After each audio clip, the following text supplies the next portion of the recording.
Con la presentación de Claudio Cornick y Valeria Edelstein. Gracias por estar aquí. Bueno, muchas gracias. En principio no íbamos a abrir el año nosotros, cuando me dijeron febrero o marzo, tiré marzo, porque iba a haber alguien antes, bueno, nos tocó. Vamos a estar hablando sobre negacionismo científico. ¿Sí? Vamos a estar hablando, el subtítulo de esto era todos los negacionistas científicos son iguales, pero algunos son más iguales que otros. Vamos a estar polemizando con las caracterizaciones de Lima Kinchala y de Elizabeth Anderson. Y lo vamos a ir mechando la parte más conceptual, filosófica, argumental, con algo de relevamiento empírico de algunas historias. Así que, bueno, para eso traje una científica de verdad, que voy a empezar hablándonos eso, de hecho. Bien, ¿qué vas a hacer el itinerario? Bueno, sí, el itinerario va a empezar con una reconstrucción histórica acerca de la estrategia del tabaco, y luego vamos a ver algunos intentos de extrapolaciones filosóficas al respecto. Vamos a ver un posible complemento de estas extrapolaciones filosóficas en la forma de la teoría de las creencias puente, acerca de la relación entre el consenso experto y la aceptación lega del conocimiento científico. Luego vamos a ver algunas críticas de por qué esta propuesta filosófica no funciona. Y más más adelante. Bueno, yo voy a parar para contarles lo siguiente.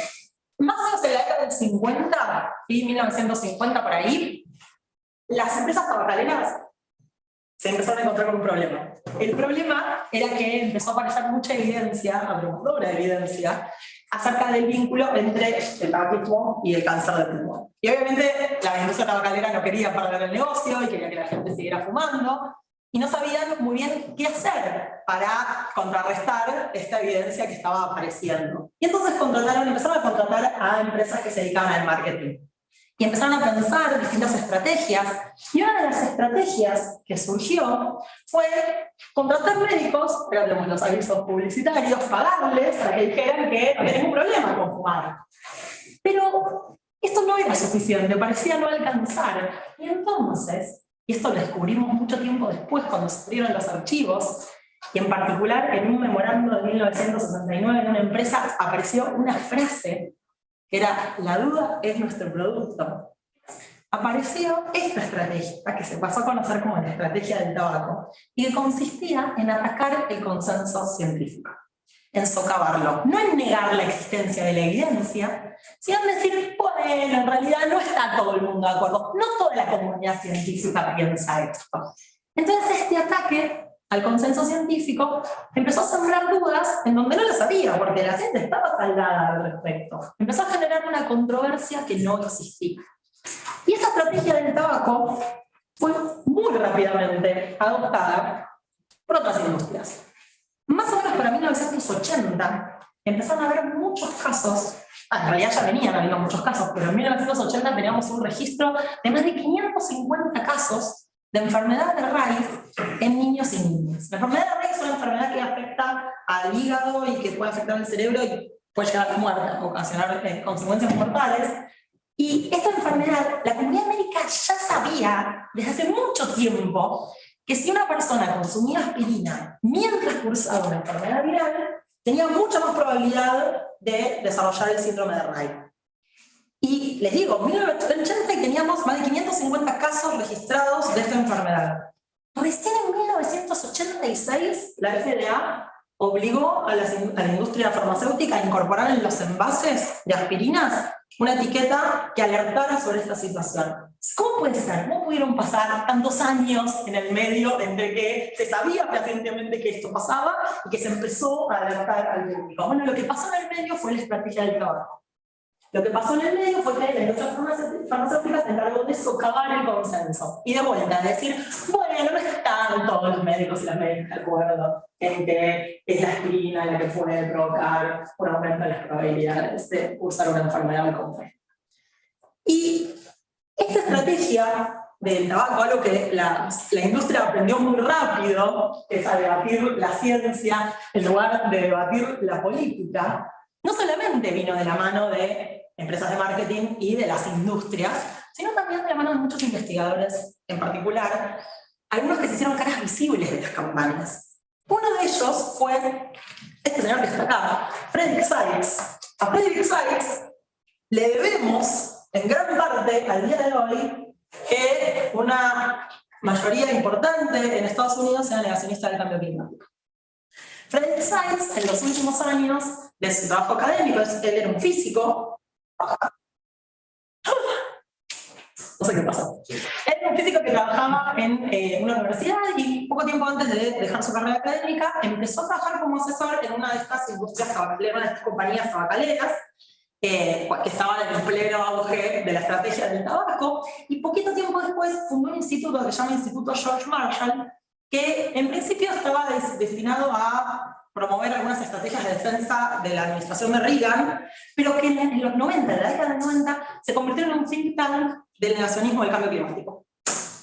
Fue un promotor de estas ideas, y fue un promotor de estas ideas a tal punto que incluso muy poquito antes de morirse, porque esta gente nos arruina la vida hasta que se muere, y un poco después también, muy poquito antes de morirse, escribió una carta de apoyo a la conocidísima petición de Oregon. La petición de Oregon fue un escrito que circuló 2 veces, una en 1998, otra en 2007, y era una carta en la que se discutía el consenso acerca del cambio climático antropogénico. O sea, se discutía que los seres humanos fuéramos la causa del cambio climático, una contribución muy importante de la actividad humana al cambio climático. Entonces esta petición circuló juntando firmas, se oponían, por ejemplo, al protocolo de Kioto, y entre las firmas que llegaron a juntar, que fueron más de 30.000, lo que decían quienes defendían la petición de Oregon era: miren, hay un montón de personas con grados académicos que están firmando esta petición, ¿ven que no hay consenso? Entonces, si uno va y se fija quiénes firmaron esa petición, se encuentra, por ejemplo, las Spice Girls, están todas ahí las 5 firmando,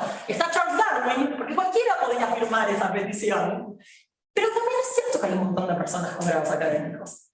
Esa parte es real. Uno mira y dice: mira, acá aparecen un montón de PhDs. Bueno, ¿PhDs en qué? Y había ingenieros informáticos, había mecánicos dentales, eran personas que sí tenían de alguna manera una vinculación con la ciencia, pero que claramente no eran expertas en la materia. No había personas que se hubieran dedicado a la climatología, a las ciencias ambientales. Entonces, estas personas que firmaron la petición de Oregon, hoy las consideraríamos falsos expertos. Diríamos que son falsos expertos. Son personas que no tienen las credenciales adecuadas para opinar en la materia. Esta persona que está acá, Fred Singer, fue otra de las caras visibles de las campañas del negacionismo, de cambio climático, y tiene algo más. Este señor hizo algo más que negar el cambio climático, negó también la lluvia ácida.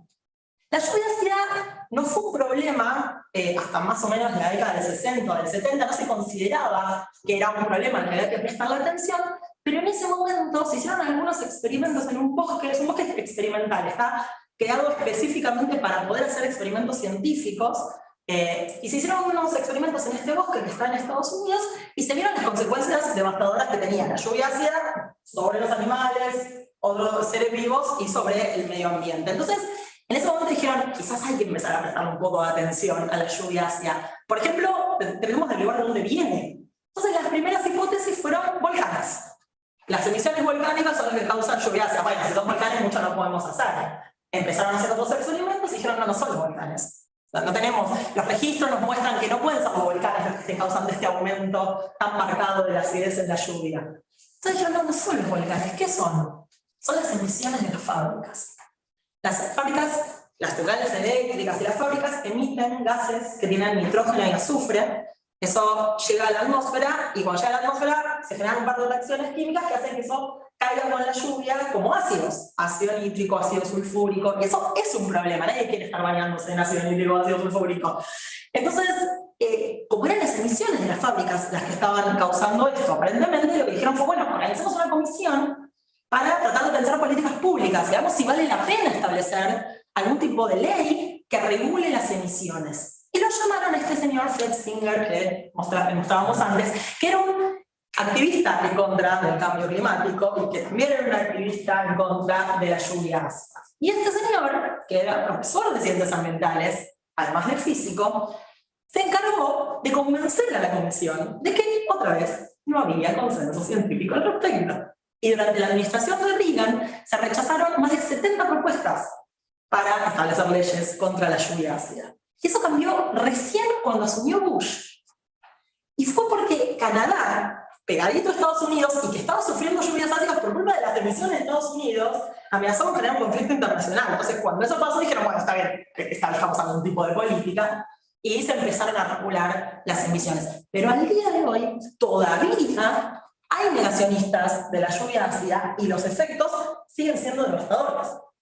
Entonces, si tomamos todo esto y pensamos que tanto los negacionistas del cambio climático como negacionistas de la lluvia ácida, como la situación con el alerta de las aspirinas y el tabaquismo y el cáncer del pulmón, tenemos grupos que siguen esto que llamamos la estrategia del tabaco, que tiene algunas características particulares. Lo primero y principal es que distinguen personas legas de expertas. O sea, hacen esa distinción. Dicen, hay personas con credenciales que están capacitadas para opinar en la materia y hay personas que no. Hay personas que no sabemos sobre medicina, hay personas que no sabemos sobre ciencias ambientales. Entonces, nuestra opinión no está en el mismo, hay más jerarquía, no tiene el mismo rango que el de las personas expertas. Esto es importante, porque nos conceden esta distinción.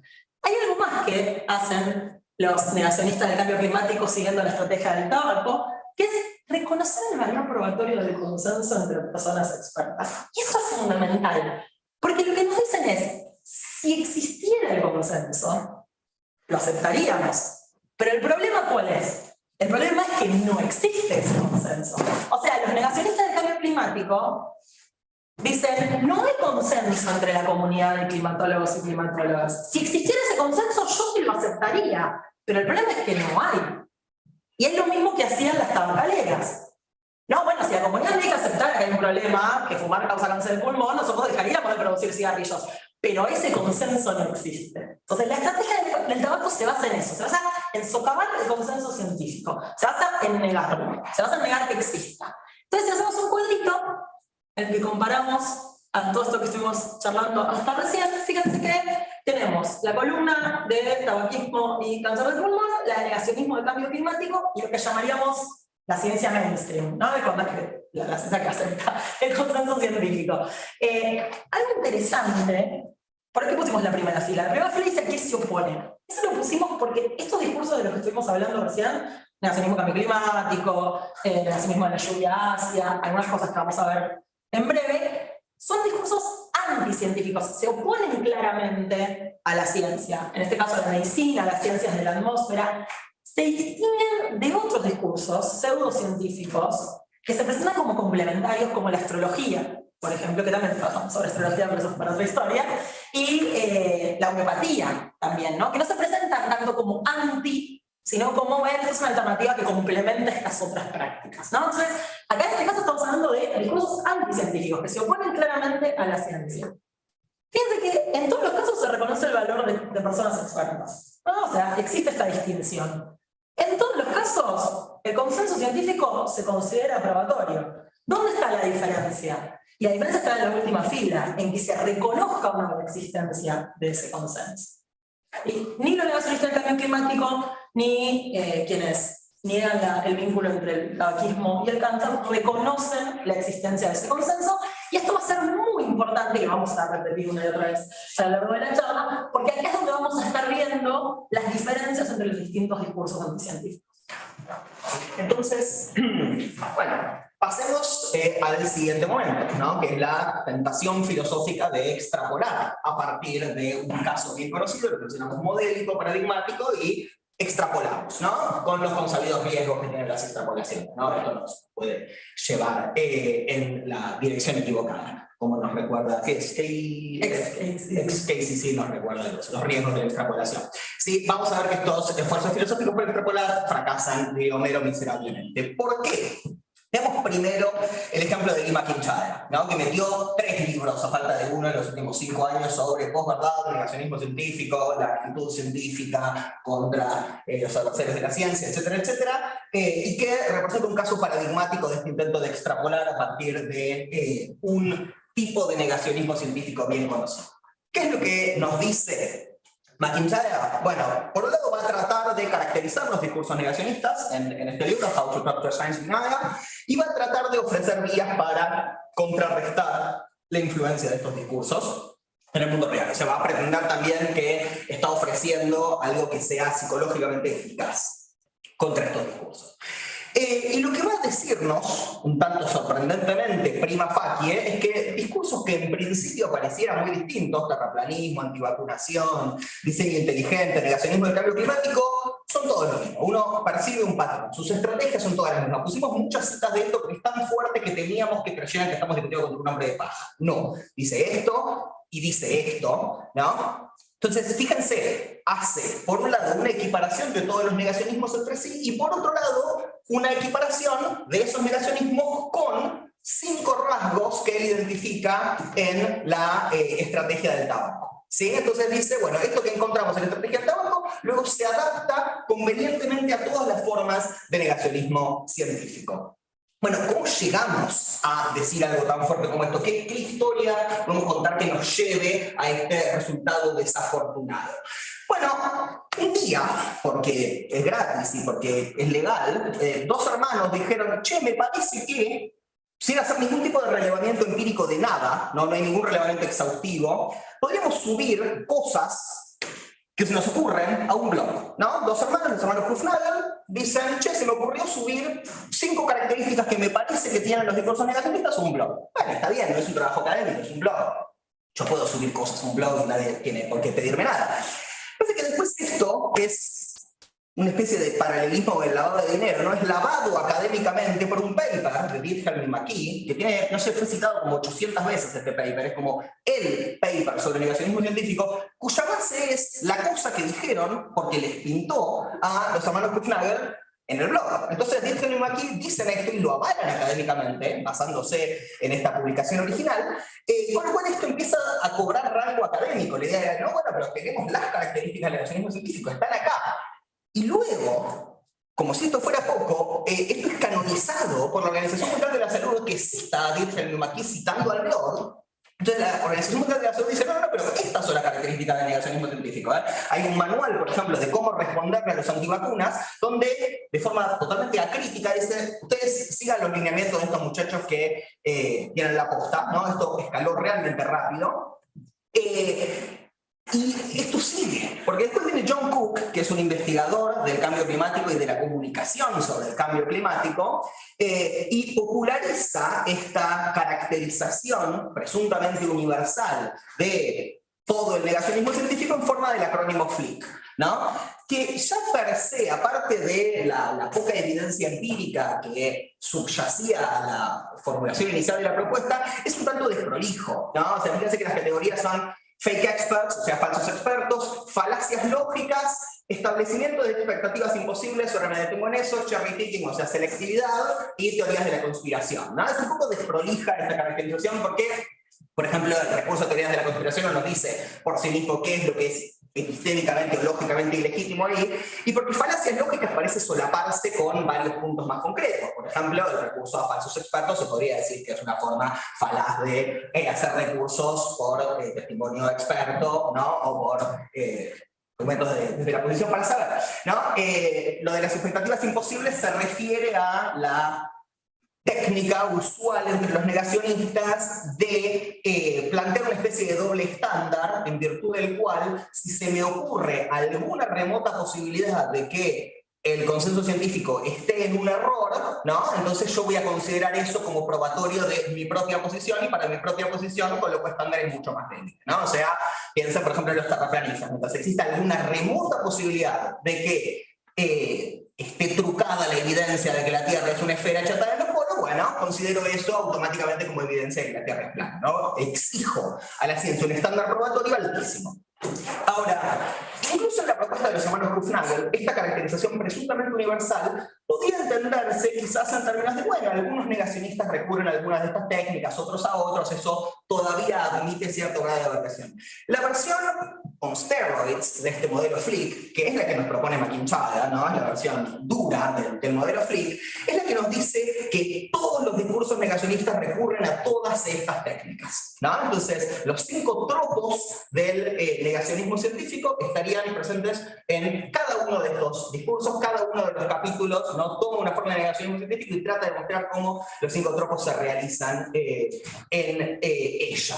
Y bueno, dice que todas estas formas se refuerzan mutuamente, entonces una y otra vez encontraríamos lo mismo. Por ejemplo, el recurso a falsos expertos a fines de socavar el consenso, etcétera, etcétera, ¿no? Ahora, habíamos dicho, ¿no?, que se proponía caracterizar los discursos negacionistas y ofrecer vías para contrarrestar su influencia en el mundo real. La caracterización dice básicamente que son todos iguales, ¿no? Es muy enfático en este sentido, y la presunta solución consiste en comunicar el consenso científico, ¿no? Y piénsenlo, si considero modélico, paradigmático, un tipo de negacionismo científico que se centra en decir, bueno, el consenso sería probatorio, pero de hecho no existe el consenso, bueno, piensa McIntyre, debería funcionar contra eso, insistir en que el consenso sí existe, mostrar a las masas que el consenso científico sí existe, que no hay tales divergencias, tales debates como los negacionistas quieren tratar de hacer. Bueno, no, ¿verdad? ¿Y por qué? Fíjense que hasta ahora ¿qué tenemos? Hasta ahora lo que tenemos es una persona diciendo todos los discursos negacionistas son iguales, todos siguen la estrategia del tabaco, todos están intentando socavar el consenso, la respuesta es comunicar ese consenso. Entonces, nosotros dijimos, bueno, ¿por qué no? O sea, podría funcionar esto. ¿No? Parece tener un cierto sentido. ¿Qué otros discursos hay? Porque McIntyre, hasta ahora veníamos hablando de negacionismo del cambio climático, veníamos hablando de lo que pasaba con las tabacaleras, pero ¿qué otros discursos hay que sean paradigmáticos, discursos anticientíficos que sean paradigmáticos? O sea, los que todo el mundo pensaría, si yo digo, de tirar un discurso anticientífico, bueno, hay uno que se nos ocurre de excelencia, ahí está, lo que dijimos recién, que es el terraplanismo. Porque el terraplanismo encima se lleva puestos siglos de conocimiento científico, ¿no? O sea, ya Eratóstenes, los griegos nos decían que la Tierra no es un chatito con forma de plato. Entonces, se lleva puesto todo. Obviamente que los terraplanistas tienen que ser un caso paradigmático de discurso anticientífico.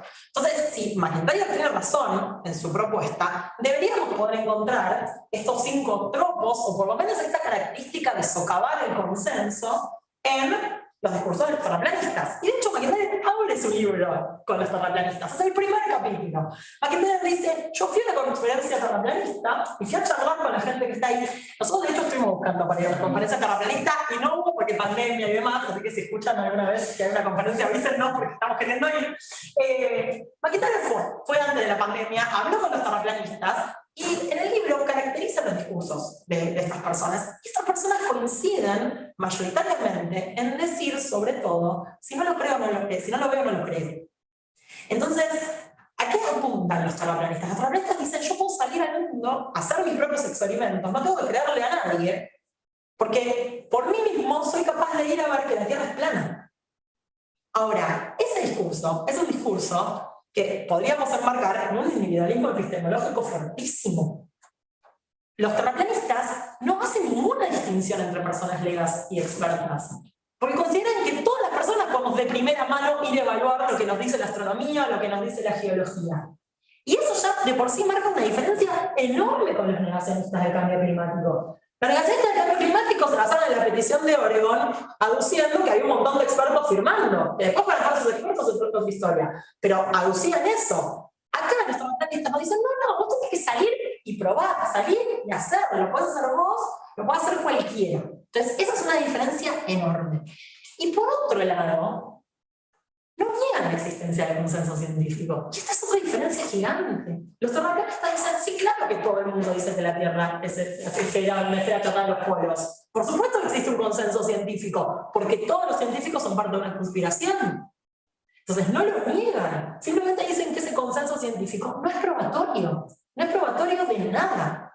O sea, uno va a los terraplanistas y les dice, acá tengo el consenso científico, acá te estoy comunicando el consenso, y los terraplanistas dicen, ¿a mí qué me importa?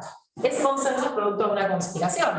Entonces, si lo comparamos, y empezamos a llenar nuestro cuadrito, decimos, bueno, ahí están los negacionistas del cambio climático, pongamos a los terraplanistas, se oponen a la astronomía y la geología, ¿reconocen el valor de expertos? No, no lo reconocen. ¿Consideran probatorio el consenso? No lo consideran probatorio el consenso. ¿Reconocen que existe? Sí. Pero con eso no hacemos nada. No me alcanza con que reconozcan que existe. De hecho, el consenso científico existe y a los terraplanistas no les mueve un pelo. Por eso la propuesta de McIntyre, frente a un discurso pragmático anticientífico como es el terraplanismo, rasca donde no pica. Bien, entonces vimos, ¿no? O sea, fíjense que todas las variables en el caso del terraplanismo, absolutamente todas van al revés que en el caso del negacionismo del cambio climático, ¿no? Es exactamente el inverso como nos mostraba Vale recién. Ahora, en este punto uno podría objetar, ¿no? Uno podría decir, bueno, encontramos un contraejemplo para el de McIntyre, ¿no? Pero ese contraejemplo que encontramos también nos podría decir, bueno, son 4 gatos locos o son demográficamente marginales, son un grupo muy pequeño los terraplanistas, y al mismo tiempo podrían decir, bueno, per se el terraplanismo no tiene consecuencias prácticas, ¿no? O sea, si esto viene empaquetado con otras falopas, quizás sí, pero per se la proposición de la Tierra es plana, si yo soy lo suficientemente inconsecuente como lo son, como para seguir tomando mi avión y esas cosas, no tiene muchas consecuencias prácticas. Entonces podrían decir, bueno, ustedes encontraron un contraejemplo, pero es un contraejemplo que no le importa a nadie. Bueno, entonces pasamos a otro texto que nos presenta otras discusiones, ¿no? Y le vemos un poco la mano. Una vieja amiga de la casa, Elizabeth Anderson, vamos a criticar, pero la queremos mucho. Le escribimos en su momento para traducir un artículo de ella y nos dijo que nos cedía los derechos de autor, que tenía que pagar algo, yo decía, es una copada, la queremos.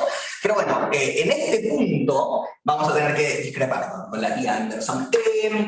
Bueno, ¿por qué? ¿Cómo llegamos a esto? Porque a diferencia de lo que habíamos visto con McIntyre, que quiere caracterizar todos los negacionismos y fracasa con un ejemplo obvio, uno podría decir, bueno, en el caso del texto de Anderson, de este texto que muchos seguramente conocen, ¿no? El de evaluación legal del testimonio experto, se propone ofrecer criterios que permitan a las personas legas, al menos en principio, después la evidencia empírica irá por otro lado, pero al menos en principio, identificar racionalmente qué afirmaciones expertas con consecuencias prácticas, ¿no? Con consecuencias para public policy, son aceptables, ¿no? Entonces uno puede decir, bueno, claramente nuestro contraejemplo de los terraplanistas ya no se va a aplicar porque, decíamos, carece en principio de consecuencias prácticas. Entonces, bueno, vayamos a una propuesta más ambiciosa, más restrictiva como esta, y en principio debería sobrevivir. ¿Cómo llega ella, dado que su texto no es uno directamente centrado en la cuestión del negacionismo científico? Bueno, tratando de ver si existe un obstáculo de principio para la política democrática, ¿no? Si existe una incompatibilidad de principio entre la política democrática y una política científicamente informada, ¿no? Entonces, el problema que intenta resolver es cómo puede ser científicamente informada la política si al hacerlo tendría que estar orientada por conocimiento científico que el grueso de la población no va a estar en condiciones de evaluar, ¿no? Entonces, la respuesta que ella pone en juego no es considerar democrático simplemente que la gente tenga opiniones sobre cosas, ¿no? No es una vara tan baja la que pone como, bueno, alcance aunque las personas nos pronunciemos sobre asuntos científicos como nos pinte, sino que parece asociar la democraticidad, la legitimidad democrática de las políticas científicamente informadas con cierto estándar de racionalidad doxástica, ¿no? Entonces, opina que, bueno, va a haber legitimidad democrática para políticas orientadas científicamente, por ejemplo, políticas contra el cambio climático, en la medida en que las personas legas podamos adoptar racionalmente y confiablemente alguna posición sobre el conocimiento científico, y eso, la forma en que lo obtenemos es by proxy, ¿no? O sea, obtenemos creencias razonables sobre el conocimiento científico en la medida en que sabemos a qué personas expertas creerles y cuando dicen qué, ¿no?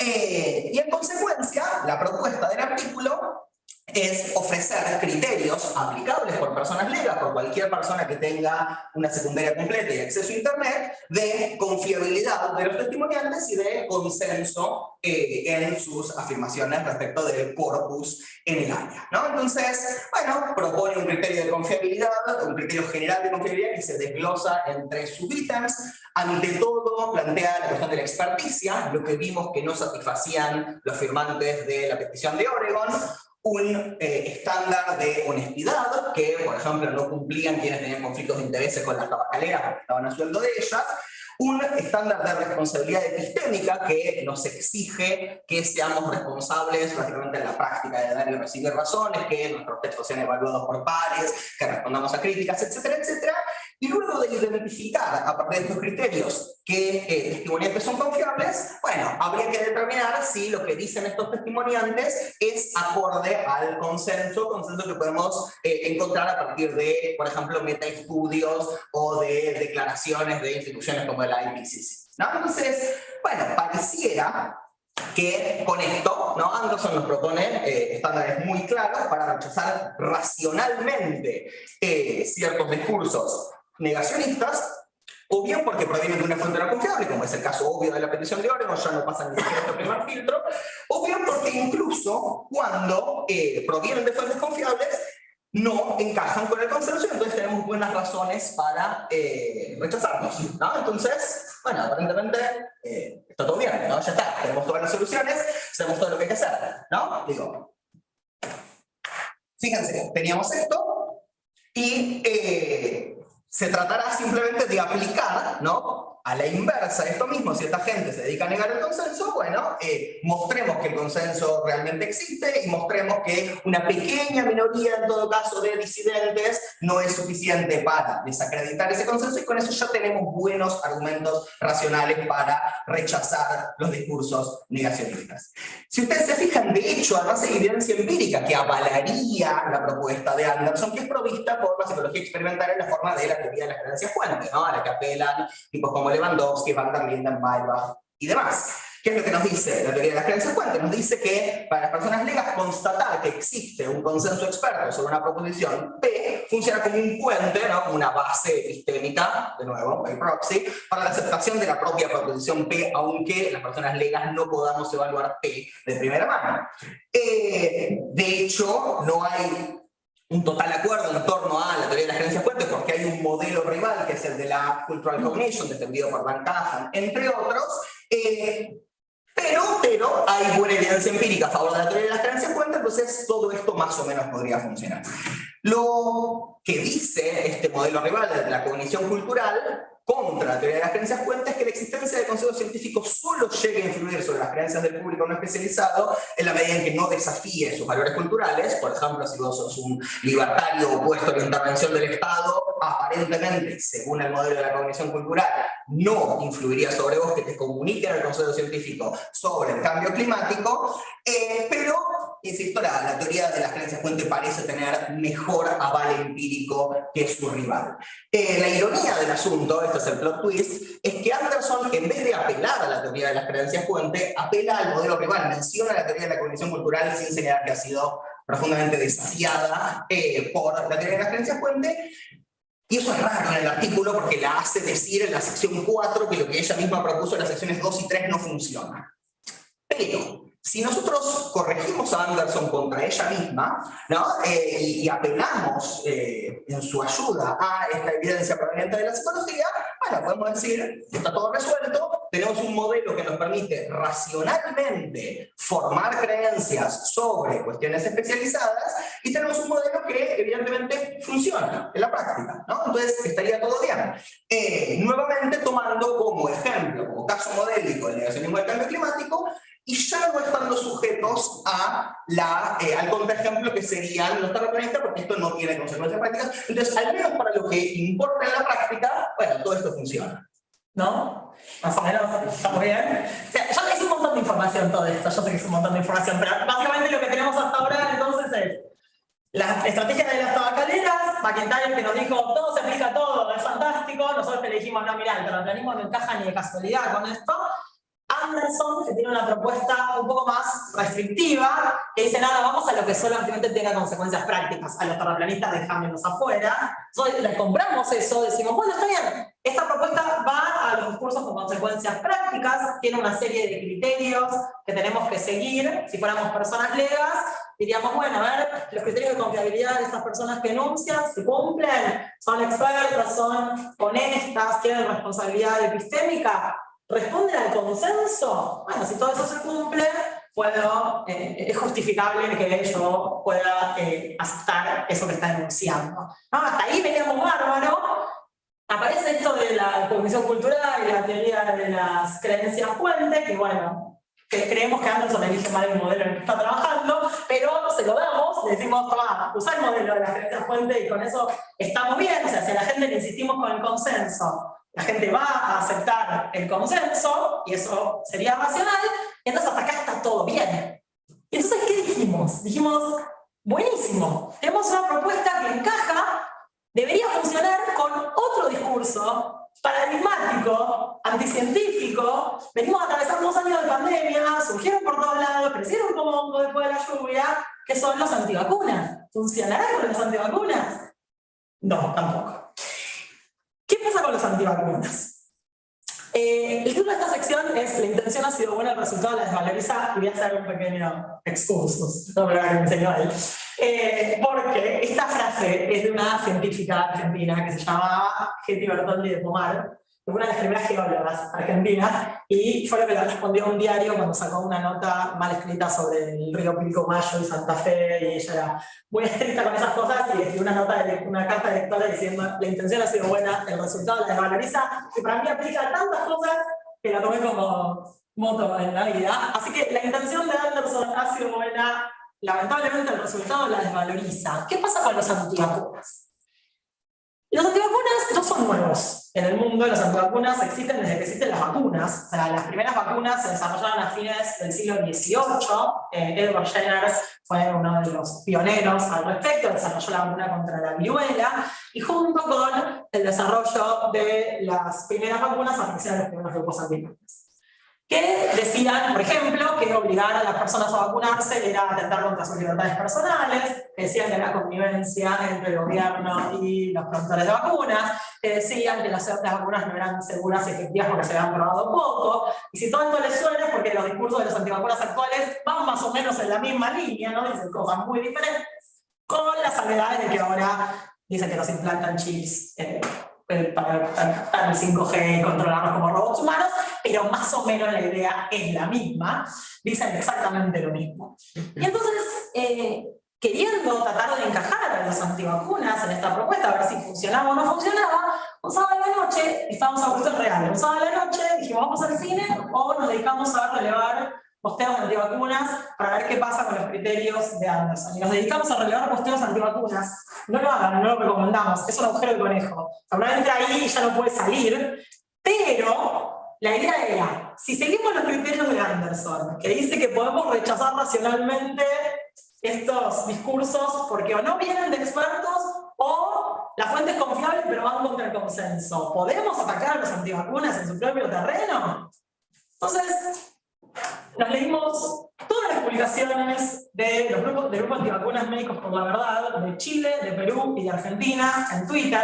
Médicos por la Verdad es un grupo que arrancó en Alemania, se formó en Alemania, después se difundió en España, y desde España se esparció por toda Latinoamérica, tiene sucursales en prácticamente todos los países de la región. Nosotros elegimos para trabajar Chile, Perú y Argentina porque tienen mucha producción de contenido propio. Habíamos elegido México también, pero México se la pasa haciendo retweets de otros contenidos, y la verdad es que nos pareció que era más interesante ver el contenido que generaban. Elegimos Twitter porque en Twitter tenían, porque después Twitter tuvo algunas prácticas de ir bloqueando y bajando algunas cuentas, pero tenían muchos seguidores, miles de seguidores, siguen muy activos en Telegram tiene una comunidad enorme de suscriptores. Entonces son grupos muy activos que generan su propio contenido. Hicimos este relevamiento en un lapso de 2 años, 2020, 2021, 2022. Relevamos todas las publicaciones de estos 3 grupos. No todos empezaron a publicar al mismo tiempo, porque se iban creando las cuentas en diferido, a veces se les bajaban, volvían a publicar. Fueron un total de 620 publicaciones. Hicimos una clasificación de los contenidos y también de las estrategias, en un principio tratando de acomodarlas al modelo Flick que les mencionábamos. Por eso nos dimos cuenta que era muy desprolijo, que no funcionaba. Tenemos otras propuestas, de hecho. Pero lo importante es que una de las cosas que vimos es que, y en esto sí puede ir en sintonía con el modelo Flick, que hablaba, ¿se acuerdan? La F era falsos expertos.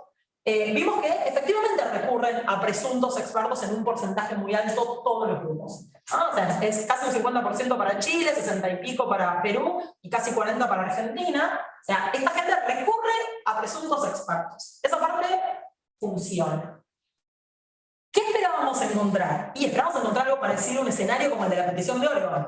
Decir, bueno, esta gente recurre a expertos, a los que consideran expertos, vamos a ir a mirar, y con los criterios que nos da Anderson vamos a dar cuenta fácilmente que no son expertos en la materia. Que están preguntándole a Djokovic, el tenista, y que el tenista está aportando su opinión, y la verdad es que podemos descartarlo. Eso es lo que esperábamos encontrar. Pero los resultados que tuvimos fueron mucho más inquietantes. No solamente los antivacunas argumentan de una manera bastante más sofisticada que el abuelo Simpson gritándole a las nubes, o sea, no es gente que grite incoherencias, argumentan de una manera bastante sofisticada, sino que además, en su abrumadora mayoría, recurren a expertos reales. Las franjas naranjas son expertos reales, las franjas azules son falsos expertos.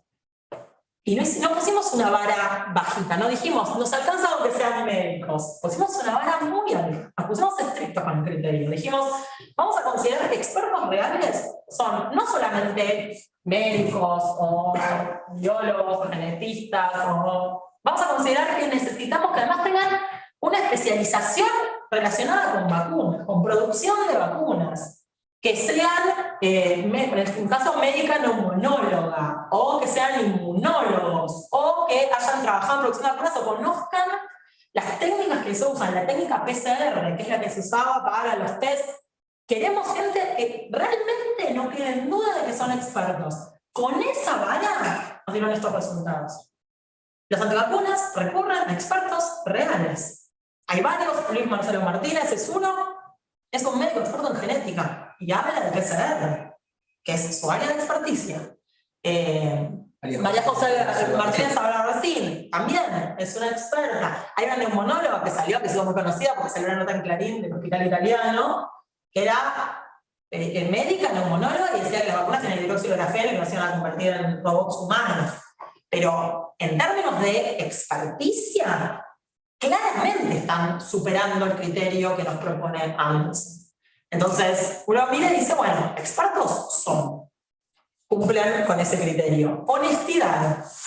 Bueno, en cuanto a honestidad también, nosotros hicimos la búsqueda de conflictos de interés, por ejemplo. Y Anderson lo que dice es que esto funciona para cualquier persona con secundario completo y acceso a internet. Bueno, nosotros hicimos esa búsqueda y no parecen tener conflictos de intereses. Son personas que genuinamente creen en lo que dicen. De hecho, sin ir más lejos, la médica neumonóloga estaba exponiéndose abiertamente con una idea clara, o sea, les cuesta esto, no es que están generando una ganancia.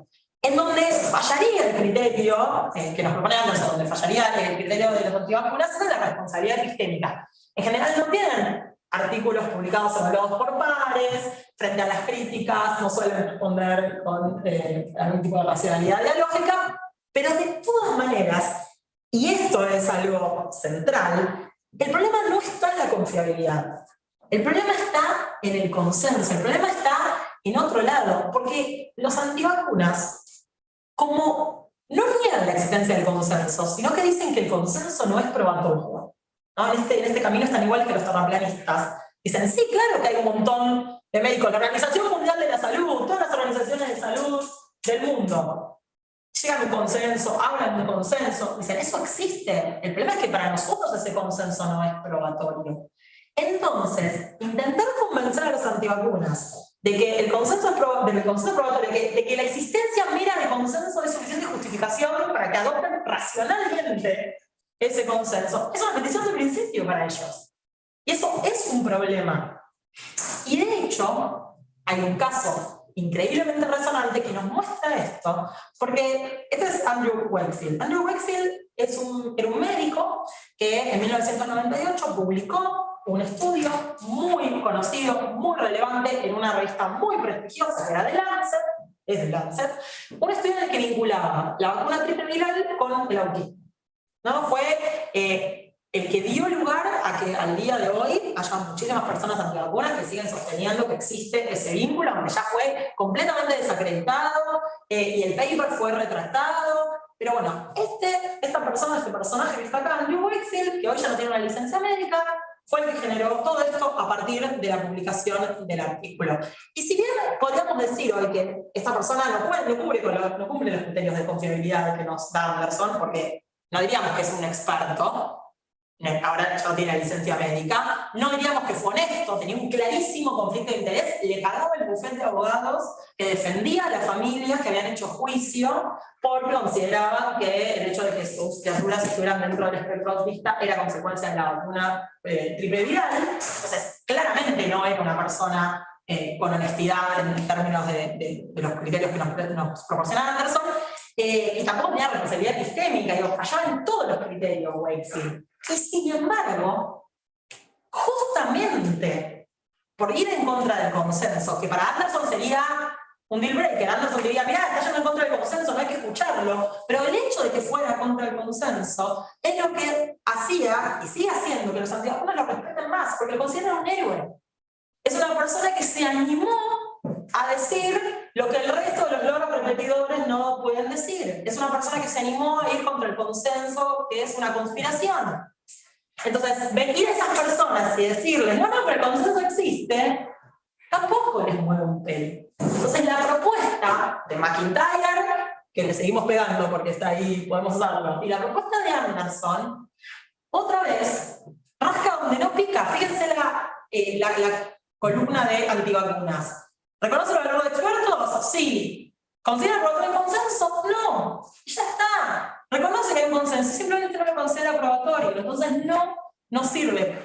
Para los propósitos de Anderson, no podían adoptarlo de manera racional ese cambio de creencia, simplemente mostrándoles que existe el consenso.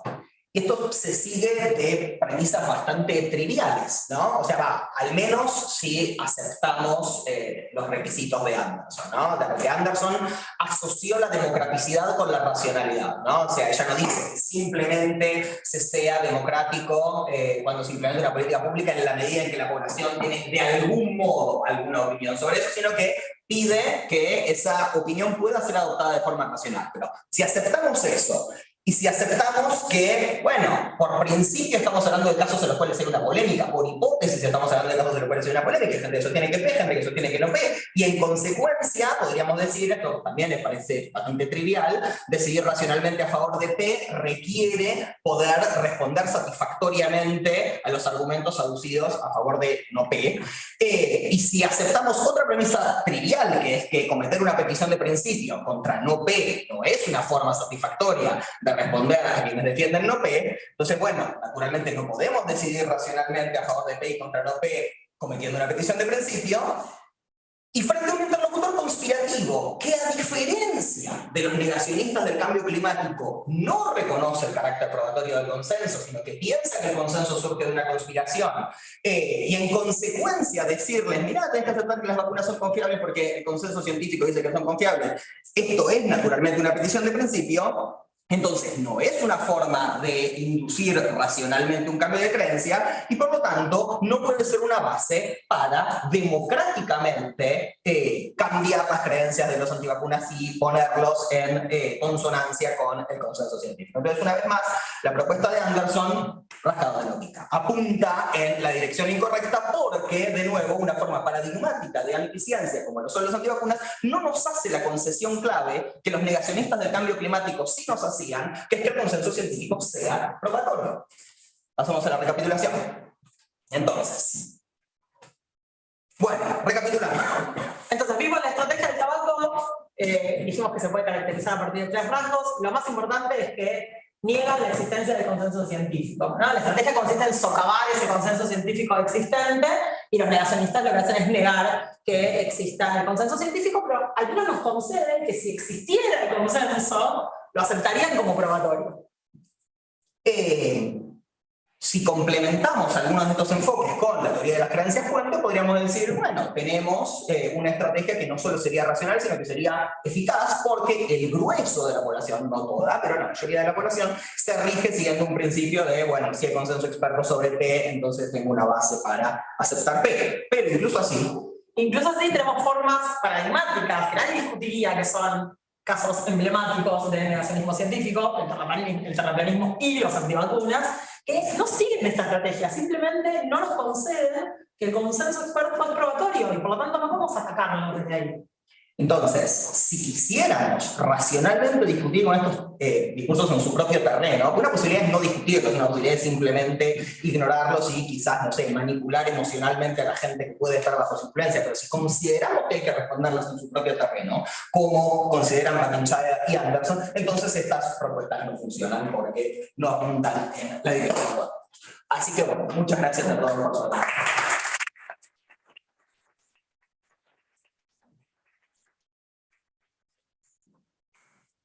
Abrimos espacio de preguntas. Federico está entero. Gracias a ambos. Tengo dos preguntas. La primera es, a mí no me queda muy claro cuál es el estatus de la teoría de las creencias puente. Acá, la que presentaste en la diapositiva es diferente a como aparece en el texto. En el texto parece ser una epistémica respecto de lo que uno está justificado a creer o no creer en función de si existe el consenso científico. Pero en el propio texto, eso, el contrapunto que ustedes marcan es la teoría de la cognición cultural, que no parece estar hablando de lo mismo. Parece estar diciéndome cómo las personas reaccionan a la data en función de las creencias previas que tienen. Son tesis diferentes. Y la segunda, yo no estoy tan seguro que los antivacunas, cambio climático, no respondan a la misma estrategia del tabaco. Creo que son bastante parecidas, diría. Lo que objetan los antivacunas es la fiabilidad del consenso existente.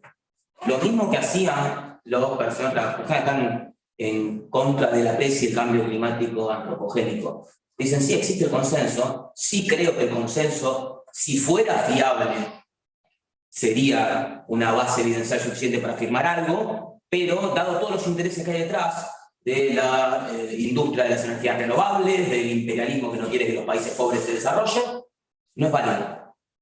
Todos dicen lo mismo. Lo decía el tabaco, y ustedes lo que hicieron para mostrar que la estrategia del tabaco no funcionaba era decir, miren, o el cambio climático no funcionaba era decir, miren, hay consenso. Esos que hablan en contra del consenso son o bien personas interesadas o bien son falsos expertos. Ustedes también están evaluando la fiabilidad del consenso, de la misma manera que lo hacen los antivacunas. La estrategia del tabaco se mantiene para los dos casos.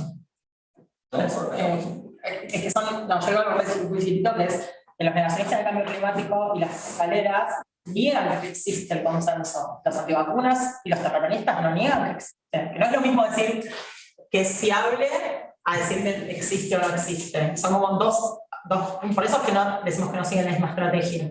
Porque los negacionistas del cambio climático y las tabacaleras dicen, si existiera el consenso yo te lo aceptaría, pero no existe. Los terraplanistas y los antivacunas lo que dicen es, sí, claro que hay consenso, solo que ese consenso no es producto de una conspiración. Pero ese es exactamente mi punto.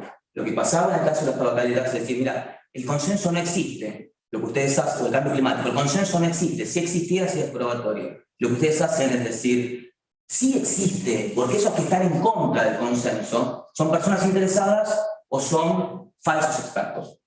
Lo que ustedes hacen para contrarrestar eso es mostrar que hay ciertos criterios para evaluar la fiabilidad del consenso como fuente epistémica. Eso es lo que hacen ustedes. Lo mismo que hacen los antivacunas. Me parece que son dos problemas distintos. O sea, un problema es a qué llamamos consenso, ¿no? Y para determinar a qué llamamos consenso, hay que decir algo como, bueno, consenso no requiere 100% de acuerdo. Alcanza con que el 97% de los climatólogos estén de acuerdo, por ejemplo, ¿no? Esa es una cuestión. El problema es, entonces, que vos tenés estrategias que van a negarte que el 97% de los climatólogos estén de acuerdo, ¿sí? Y eso es lo que encontramos, por ejemplo, en las declaraciones de Trump, en el libro de Inhofe, que es particularmente influyente, etcétera, etcétera, que te van a presentar la situación como si fuera una en la cual más o menos las opiniones están divididas por mitades, ¿no? Y de hecho es lo que cree buena parte de la opinión pública norteamericana, ¿no? Las encuestas muestran, cuando le preguntan a la gente ¿en qué rango consideras que está el acuerdo de los expertos? Dice que está en 50-50, 60-40, ¿sí? No saben que es 97-3. En ese sentido, creen que no existe consenso, ¿sí? No porque digan, bueno, un 3% significa que no hay consenso, sino porque te niegan que las voces disidentes sean solo un 3%. ¿Correcto? Entonces te lo presentan como si la situación estuviera dividida. Entonces, si acordamos que más o menos 97% de acuerdo lo llamaríamos consenso, ¿sí? Lo que niegan los negacionistas del cambio climático antropogénico es eso. ¿Sí? No el carácter probatorio de eso, sino el hecho de que haya un 97% de personas de acuerdo. Y si te fijas, por ejemplo, en los relevamientos sobre la cuestión que se presentan en los diarios, ¿no? Esa bueno, la comunidad está dividida, ¿sí? Implicaturando que está dividida más o menos por partes iguales. No te dice que hay una abrumadora mayoría de climatólogos que están de acuerdo, ¿correcto? Entonces, a eso lo llamamos negar la existencia del consenso. Negar que de miles y miles de estudios, creo que encontraron 38 estudios en los últimos 10 años sobre miles de estudios de climatología que negan el cambio climático. Eso lo llamamos negar la existencia del consenso. Niegan un hecho. Claro, niegan la cuestión de hecho, no niegan el principio epistémico de que si hubiera consenso sería aprobado. ¿Correcto? Entonces eso es lo que vos encontrás típicamente en las estrategias de los negacionistas. Dicen, la comunidad está dividida. Y incluso cuando recurren a algo parecido a teorías de la conspiración, lo que hacen es presentarte una explicación conspirativa de por qué, pese a la inexistencia de consenso, según como lo ven ellos, la política, ¿sí?, tomaría decisiones contra el cambio climático como si hubiera consenso. Pero no es que te dicen, hay consenso en la comunidad científica porque la comunidad científica conspira. Te niegan el hecho. ¿Correcto? Y pueden hacerlo porque el resto de la opinión pública no conoce ese hecho. En el caso de los antivacunas, como saben que la opinión pública sabe, y ellos mismos lo reconocen, que existe consenso en torno a la seguridad y eficacia de las vacunas, la estrategia pasa por otro lado. No consiste en decir, no, bueno, los médicos están divididos. Dicen, no, los médicos no están divididos. Las grandes instituciones médicas efectivamente tienen un consenso. Solo que ese consenso es el resultado de una conspiración. Ese consenso no es probado, ¿no? Entonces, quienes te niegan el carácter probatorio del consenso apelan a decir, bueno, incluso si los expertos acuerdan sobre esto, yo puedo sospechar de los motivos que subyacen a esto. Y frente a eso es que decimos que es una petición de principio en decir, che, pero fíjate que el consenso existe. Esa gente nunca te dijo el consenso no existe. Médicos por la verdad no dicen el consenso no existe. Inhofe y Trump sí dicen el consenso de los climatólogos no existe. Entonces, contra Inhofe o contra Trump, vos discutís mostrando un hecho, vos discutís mostrando que 97% de los climatólogos están de acuerdo en esto, que la abrumadora mayoría de los papers están de acuerdo en esto. Contra médicos por la verdad no discutís de esa manera. Ese es el punto. Respondo sobre el punto 1 y después obviamente, no sé quién modera, pero seguimos. Sobre uno, lo de la teoría de las creencias fuente. La teoría de las creencias fuente es una teoría empírica. ¿Sí? Lo que habíamos tratado de hacer, seguramente yo lo hice demasiado rápido, es separar la pata racionalidad de la pata eficacia, ¿no? Porque Anderson podría decir, esta sería la vía racional para formar creencias sobre esto, esta no es necesariamente una vía eficaz para formar creencias sobre esto. Dado que la teoría de las creencias fuente es una teoría empírica, con evidencia empírica a partir de experimentos, lo que busca decir es, no, mira, de hecho esto funciona. No solamente estamos discutiendo un punto, o no estamos discutiendo un punto epistemológico sobre si sería racional que las personas, como dice Anderson, formaran opiniones sobre cuestiones externas de esta manera, sino que además el grueso de las personas legas, que no son conspiranoicas, vos les presentás el consenso existente y eso induce cambios de creencia, ¿no? Esto se ha hecho, en particular en Estados Unidos, pues cuando efectivamente logras que las personas se informen sobre el hecho de que existe una abrumadora mayoría de climatólogos que están de acuerdo en la existencia del cambio climático antropogénico, cambian de opinión a partir de eso. Entonces, estamos presentando la complementariedad entre una tesis de principio, como es la de Anderson, con una tesis empírica que es provista por la teoría de las creencias fuente. El conflicto con la teoría de la cognición cultural lo hace explícito el propio promotor de la teoría de la cognición cultural, el doctor Kahan, que inclusive señala, basándose en evidencia que luego se intentó replicar y no parece haberse registrado, para tener un poco floja de papeles, de que se produciría un cierto efecto tiro por la culata. A saber, vos tratás de argumentarle a una persona que en virtud de sus valores culturales se va a oponer a las regulaciones estatales, diciéndole, che, pero mira, todo el consenso científico dice que hay un cambio climático antropogénico, y eso ¿qué va a hacer? Va a hacer que el tipo polarice aún más su opinión, ¿sí? Y diga, ah, bueno, pero eso es porque están todos comprados por China. Bueno, lo que dice la teoría de las ganancias fuente, aparentemente con buena evidencia empírica, es que no es el caso, ¿no? Eso empíricamente no es el caso.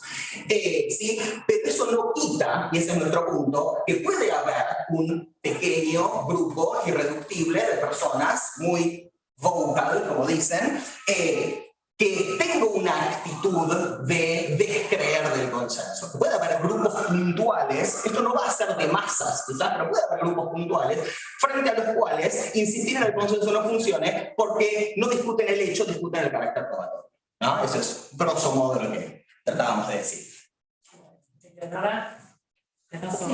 Dos cositas. La primera es que hay una perplejidad, que tal vez estoy equivocada, pero mi sensación es que los autores que ustedes mencionan, Anderson, por ejemplo, tienen un objetivo que no es exactamente el de ustedes. Mi sensación es que una cosa es preguntarse qué es exactamente una creencia científica y cuándo llevarla a cabo en una sociedad democrática, cuándo es racional implementarla, ¿no? Esa es una pregunta, ¿no? Digamos, ¿cuándo es legítimo llevar a cabo ciertas políticas públicas? Y otra cosa es cómo convencer gente que no está de acuerdo con lo que ya establecimos que racionalmente se debería creer y se debería implementar. Ese es otro problema, ¿no? Y ahí, bueno, está el viejo problema de, no sé, dentro de una sociedad democrática y laica, por ejemplo, cómo argumentar contra un fundamentalista religioso. Es medio difícil, ¿no? El segundo punto, medio ligado a esto, ya para argumentar contra los negacionistas científicos depende también del negacionista que ustedes parecen haber mostrado, están los sensatos y los delirantes, ¿no?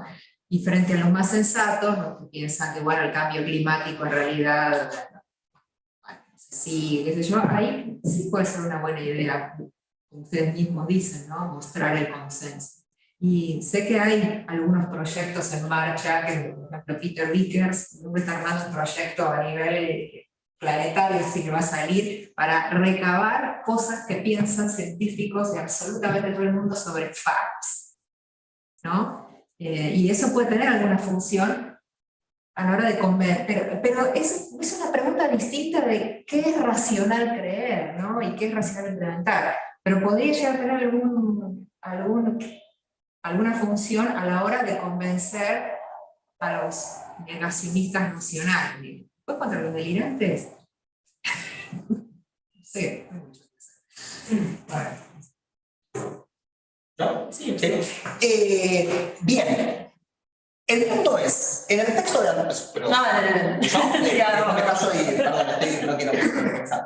Es cierto que uno puede distinguir esas dos preguntas. Ahora, el texto de Anderson está planteado sobre la hipótesis de decir, mirá, existe a nivel social, no a nivel comunidad científica, pero a nivel social, una polémica sobre la teoría del cambio climático antropogénico. O sea, ese es el punto de partida. O sea, el punto de partida es decir, algo que no está debatido en la comunidad científica es motivo de polémica en la sociedad. Y entonces, al mismo tiempo, yo tengo que pensar ¿qué sería racional para las personas legas creer sobre esto? Y en particular, ¿qué sería racional para las personas legas creer sobre esto sabiendo que existe a nivel social una disputa sobre esto? O sea, no es que estamos inventando un escenario hipotético en el cual habría objetores frente a los cuales tal o cual posición podría ser, una petición de principio podría ser más o menos racional. Ella está diciendo, vos te encontrás con gente que en la arena pública te discute esto, ¿no? Entonces lo que Anderson está diciendo es, bueno, frente a esta gente, ¿qué hacemos? ¿Implementamos una dictadura pedagógica? ¿No? O sea, ¿hacemos algo que sacrifique la legitimidad democrática en aras de que en un ámbito dejamos de recalentar el planeta, en otro ámbito dejamos de tomar la bandina? Bueno, no, dice, puedo encontrar puentes que me lleven a que una persona lega pueda racionalmente y en ese sentido bastante demandante democráticamente tomar posición sobre esto, pero reconociendo que la polémica existe. Entonces el punto es, inclusive sobre el trasfondo de esa polémica, inclusive sobre el trasfondo de que ella está partiendo de que buena parte del electorado norteamericano y de que buena parte de los representantes políticos de ese electorado niegan el cambio climático, dice, bueno, ¿cómo le puedo ofrecer argumentos racionales a esa gente para que acepte el conocimiento científico? Mutatis mutandis, podemos decir, puede tener otra escala, puede ser otra cantidad de gente, pero es la misma clase de situación en el sentido de vos tenés personas que disputan a nivel social algo que en el ámbito de la ciencia no está disputado. Podemos encontrar vías racionales para que esa gente haga lo que consideramos sensato. Digo, también les podemos obligar. Yo estoy muy a favor de que la vacunación sea obligatoria, digo, pero parece ser que ese es un paso que ella no quiere dar, ¿no? Ella quiere decir, bueno, y en algunos casos eso es una posición muy extrema, muy de margen.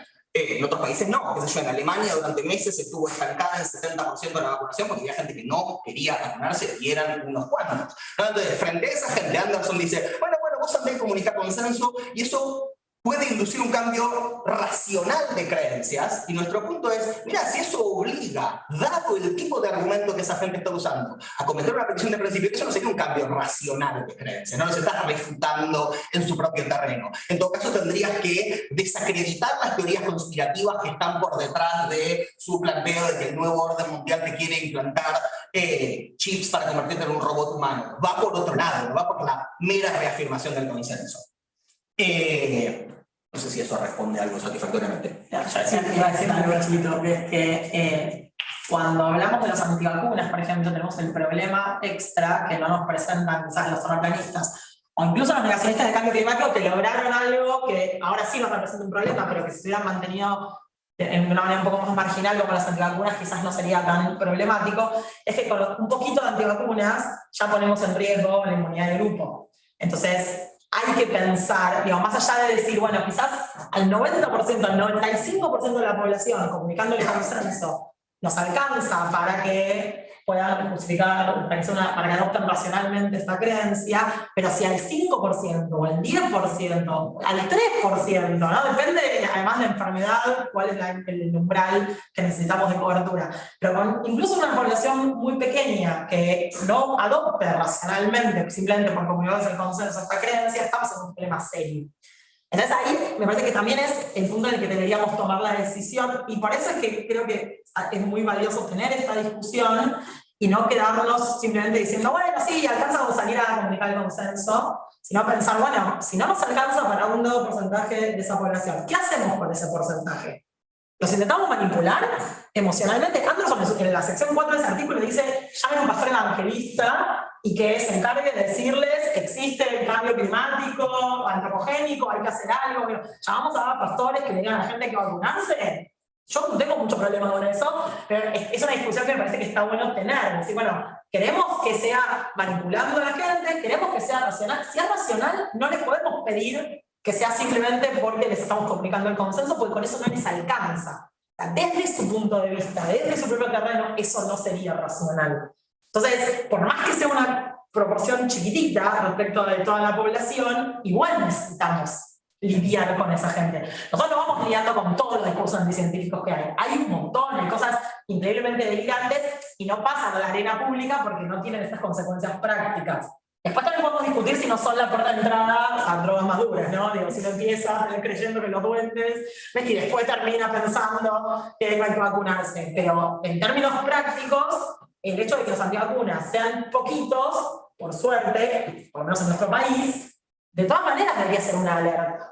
El hecho de que los negacionistas de cambio climático sean tantos, se convierte en un problema por el hecho de que son muchos. Si fueran menos, quizás no tendrían el poder político que ostentan y se tomarían mejores decisiones de políticas públicas basadas en evidencia. Pero bueno, lograron llegar a ser un montón. ¿Y qué usaron para llegar a ser un montón? Usaron la estrategia de socavar la existencia, o sea, el consenso, es decir, el consenso no existe, en realidad la comunidad está dividida. Los antivacunas no hacen eso. Entonces, creo que hay que hacer esa... Nosotros veníamos charlando bastante sobre la distinción entre racionalidad y eficacia, o sea, pensar si el cambio queremos que sea racional o queremos que sea eficaz, y si las cosas pueden ir en el mismo sentido. O sea, si la teoría de las creencias fuente efectivamente funciona, y funciona con el grueso de la población, a ese grueso de la población, comunicándole consenso, podemos eficazmente lograr que cambien racionalmente sus creencias. Eso es lo ideal, está buenísimo. Pero ¿y qué hacemos con el resto? Con ese porcentaje que no va a hacerlo de esa manera o que no encaja en su idea de racionalidad. Bueno, algo hay que hacer. Esto no encaja, esto no sirve. Sí, yo quería insistir un poco en el punto de Federico, creo que la segunda pregunta. Parece que lo que se podría decir es que habría por ahí que hilar un poco más fino con respecto a la tesis que el consenso es probatorio, porque parece claro, o sea, en el contexto que ustedes lo están diciendo es obvio que es así, pero porque ustedes están asumiendo implícitamente una serie de condiciones que son necesarias para que ese consenso sea probatorio, y que parecen ser esas condiciones a las que apuntan los antivacunas. Es decir, por ejemplo, uno asume que si los agentes persiguen metas epistémicas, o sea, buscan la verdad y evitar la falsedad, y si los agentes cuando comunican esa investigación, los científicos, dicen efectivamente lo que creen y cosas por el estilo, el consenso, yo como leo, lo tomo como probatorio. No parecen negar eso los antivacunas, lo que parecen negar es que comuniquen verdaderamente lo que creen, o tal vez que persigan metas epistémicas, tal vez que persiguen metas económicas, o persiguen metas, no sé, control político, lo que sea, no sé qué dicen esas comparativas, pero parecen estar apuntando a las condiciones necesarias para que el consenso tenga valor epistémico.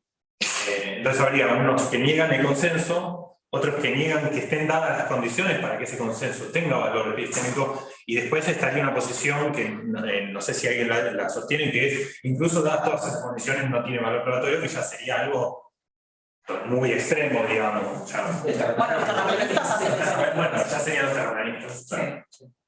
Sí, me parece que está bien, o sea, digo, nosotros habíamos hecho una única distinción en este punto, que es entre una tesis de principio y una tesis de hecho, ¿no? Una única distinción que es para como empezar a delimitar, porque recordemos el trasfondo son propuestas que aplanan mucho todo. Desde ese punto de vista decimos, bueno, unos te niegan una tesis de hecho, son los negacionistas del cambio climático, otros te niegan una tesis de principio.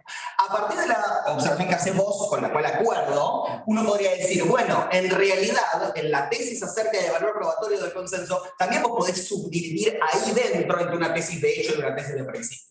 No, me parece que si te entiendo bien, la tesis de principio sería un consenso de agentes epistémicos virtuosos sería probatorio, ese es un punto. Otro punto es los agentes epistémicos que encontramos detrás de las posiciones de la OMS son virtuosos. ¿No? Entonces uno ahí podría decir, bueno, ¿qué nos encontramos cuando hacemos ese hilado fino? Bueno, ahí me parece que es lo que decías vos, los terraplanistas llevarían todo a la posición extrema de ni siquiera el consenso entre agentes epistémicos virtuosos yo lo consideraría probatorio, porque ante todo yo considero que puedo de primera mano ir a chequear los enunciados de la geología, y los antivacunas, que justamente, ¿no?, la primera de las tres variables que marcamos implicaba que reconocen el valor de los expertos, te aceptarían esa tesis de principio y te negarían la tesis de hecho de qué pasa con esos agentes. Es interesante porque en la definición de, o sea, cómo definimos consenso, es un problema, no me acuerdo cuál es el artículo que mencionaba que consenso tiene que ser el 100% y que era algo insostenible porque justamente... No. Sí, bueno, en el artículo que definía la noción de experto a partir de esta definían la noción de experto a partir de estar de acuerdo con el consenso. Y bueno, pero ¿quién establece el consenso entonces? Tiene algo circular. Dice, bueno, quizás tenemos un problema también en ponernos de acuerdo.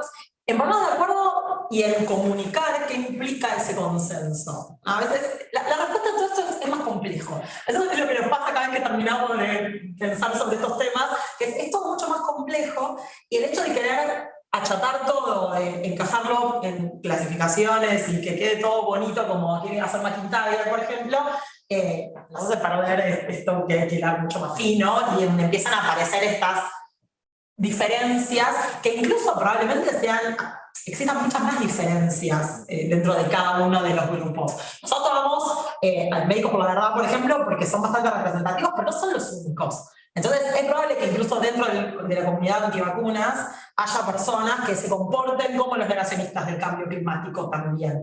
Pero eso es lo que hace, en todo caso, volvamos más complejo. O sea, sigue siendo algo muchísimo más difícil de atacar, y algo sobre lo que tenemos que seguir pensando, porque la pregunta obvia que se desprende de esto, y yo me dedico a didáctica de las ciencias naturales, para mí es como el lugar en donde pienso todo el tiempo, que es, bueno, esto en las aulas, para chicos y chicas que todavía no tienen del todo consolidadas sus clases sistémicos y sus diferentes creencias, ¿qué podemos hacer para que después no terminen cayendo en el terraplanismo, en los movimientos antivacunas? ¿Hay algo que podemos hacer? ¿Tenemos que manipularlos? O sea, ¿estaría bien hacer eso? ¿No tenemos que apelar a la racionalidad? Bueno, ¿qué tipo de racionalidad? Una de las cosas que veníamos pensando que nos gustaría hacer es, con esto de la teoría de las creencias fuente, que como decía Claudio, hay muchos experimentos, tiene bastante evidencia, pero en adultos, es preguntarnos, bueno, ¿en qué momento empieza a pegar eso? ¿No? ¿En qué momento empieza a servir escuchar el consenso? ¿A partir de qué edades? ¿Cuándo podemos empezar a trabajar esto? Si vamos a trabajarlo, o sea, yo tengo una hija que tiene casi 8, yo estoy bastante segura de que no tiene una idea de consenso como tal, pero le servirá escuchar que todo el mundo dice, que la comunidad dice, ¿le representará algo o no? ¿Qué pasa a los 12 años? ¿Qué pasa a los 15? ¿A dónde tendríamos que apuntar? ¿A qué edad tendríamos que apuntar para que empecemos a consolidar la idea de que si el consenso, o un consenso que aceptamos, es probatorio, entonces yo estoy justificado a adoptar esa creencia? Bueno, es más complejo, pero es una conversación que tenemos que darnos, porque si no, estamos o bien creyendo que el problema es mucho más simple de lo que es, y eso es un problema en sí mismo porque estamos haciendo cosas que no tienen eficacia, y evidentemente no la tienen. O sea, no estamos inventando. Bueno, hay un grupo... A esto le están repitiendo. Sí, yo te iba a decir, no importa, lo queremos igual. Estamos apuñalando. Pero intentan hacer esto, ¿no? Enseñar a distinguir entre chequeable y no chequeable, distinguir datos de opiniones, y en particular... Claro, el supuesto de que todo el discurso antivacuna funciona mediante esta falacia. La respuesta es no. Claro, o sea, no, mirá, nosotros vamos a relevar esto, seguimos lo que pasaba en el mundo, y no hacen esto. O por lo menos no lo hacen mayoritariamente. Entonces, alcanza con enseñarles. Nosotros hicimos, de hecho, estamos convencidos de que servía, y hace un tiempo fuimos a las escuelas y lo implementamos, y les intentamos enseñar algunas nociones de lógica, y funciona. O sea, digamos, las criaturas aprenden, se entrenan en lógica informal, pero la pregunta es, ¿eso sirve después para que contrarresten discursos, por lo menos en tiempo, por ejemplo, antivacunas? Y ahora tendemos a creer que no. Hace 6 meses pensábamos que sí. Bueno, tenemos todavía 5 preguntas más, así que les diría que cerremos ahí, porque ya, si no usamos de acá de los expositores. Miguel es el que está por allá, el que levantó la mano hace un buen rato ya, así que... Sí, muchas gracias. Gracias a los expositores, la verdad que disfruté mucho la charla. Quería hacer una preguntita más que nada, no sé si pregunta, un comentario que va en la línea de las cosas que se han discutido. Y básicamente el comentario, pero para que ustedes puedan darme feedback al respecto, tiene que ver con lo que sucedió en economía cuando se trataba al individuo como un individuo racional. Y claro, ahí no hay consenso, sino que simplemente un individuo actúa de manera irracional ante, voy a decir un poco cómo luego se fue entendiendo esto, en juegos. En teoría de juegos, por ejemplo, se sabe que el individuo actúa irracionalmente ante situaciones, que él también aprendió desde muy pequeño, sumar y restar, por ejemplo. Entonces todo eso hace su entrada, hace varias décadas atrás, la neurociencia, entonces se trabaja en neuroeconomía para entender estos estos grandes problemas que uno trataba de comprender desde el punto de vista racionalista de la economía ante alguna toma de decisiones de los individuos. Entonces, en algunos puntos que ustedes han discutido, a mí, digamos, me cabe la pregunta, su comentario, si ustedes han visto, que si se trabaja estos temas desde el punto de vista de la comprensión de las teorías científicas, digamos, porque claramente antes del consenso ya se sabe que el individuo toma decisiones irracionales sabiendo que está, por ejemplo, perdiendo, sabiendo que está haciendo algo irracional, ¿sí?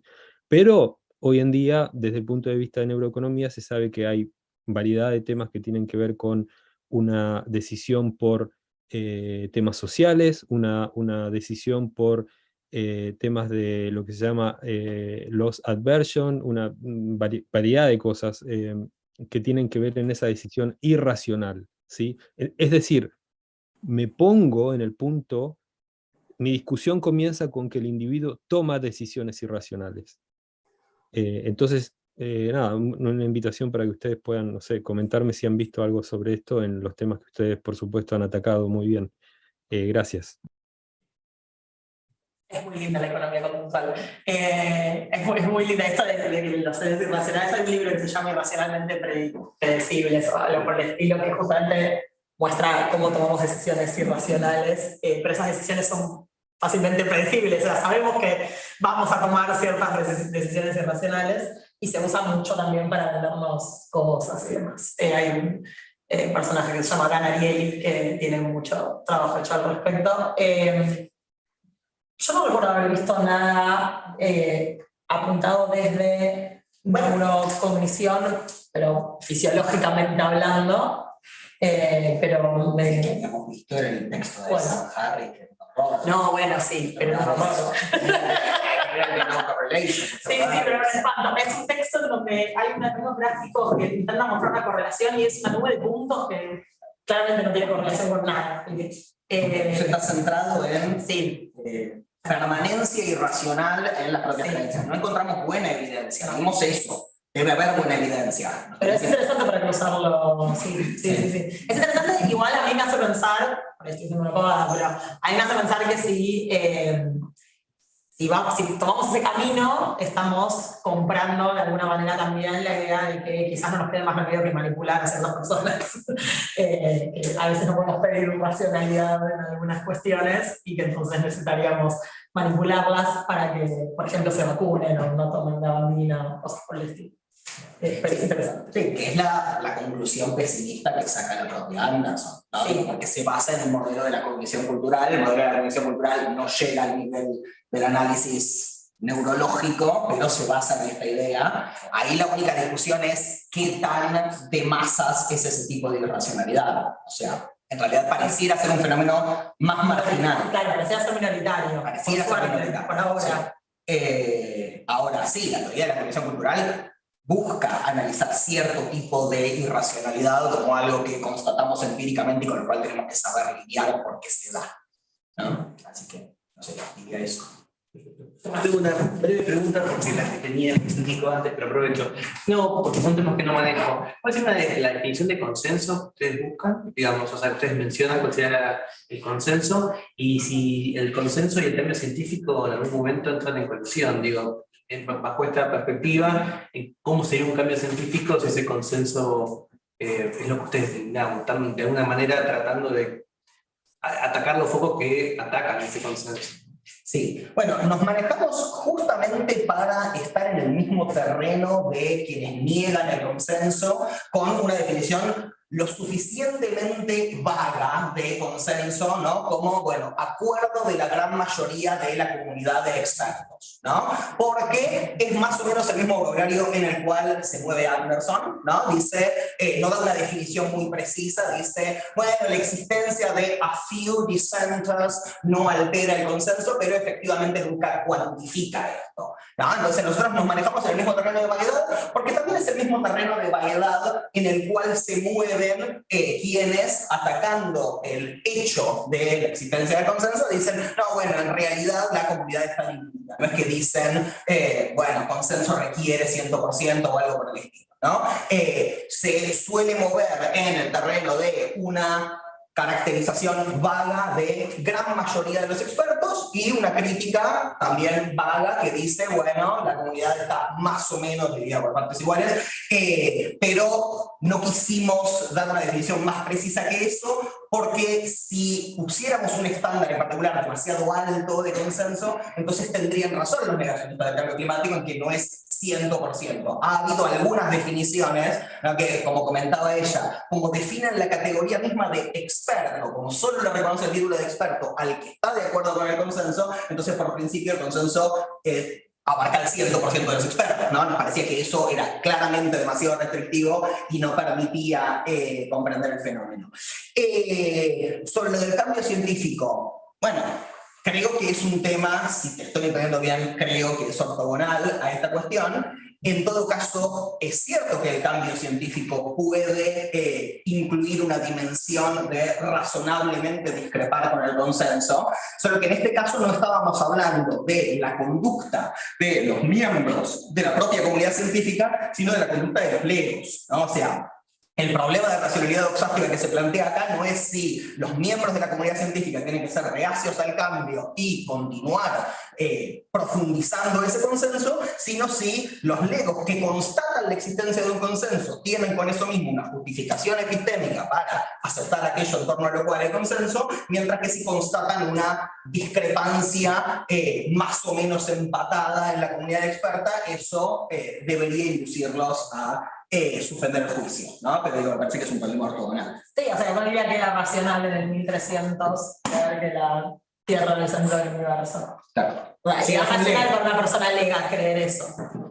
La cuestión es que, bueno, eso después, que la discusión se dé dentro de la comunidad científica, es lo que eventualmente lleva a que cambie el consenso y que eso se comunique al resto de la sociedad, pero, digamos, racionalmente estaban bien parados quienes en el 1300 decían la Tierra es el centro del universo y el Sol gira alrededor. Pero no creo que algo criticado el consenso por no ser viable, que hay un poder eclesiástico que hace que las personas Sí, no puedan pero eso expresar está- libremente. pero eso está- es totalmente racional.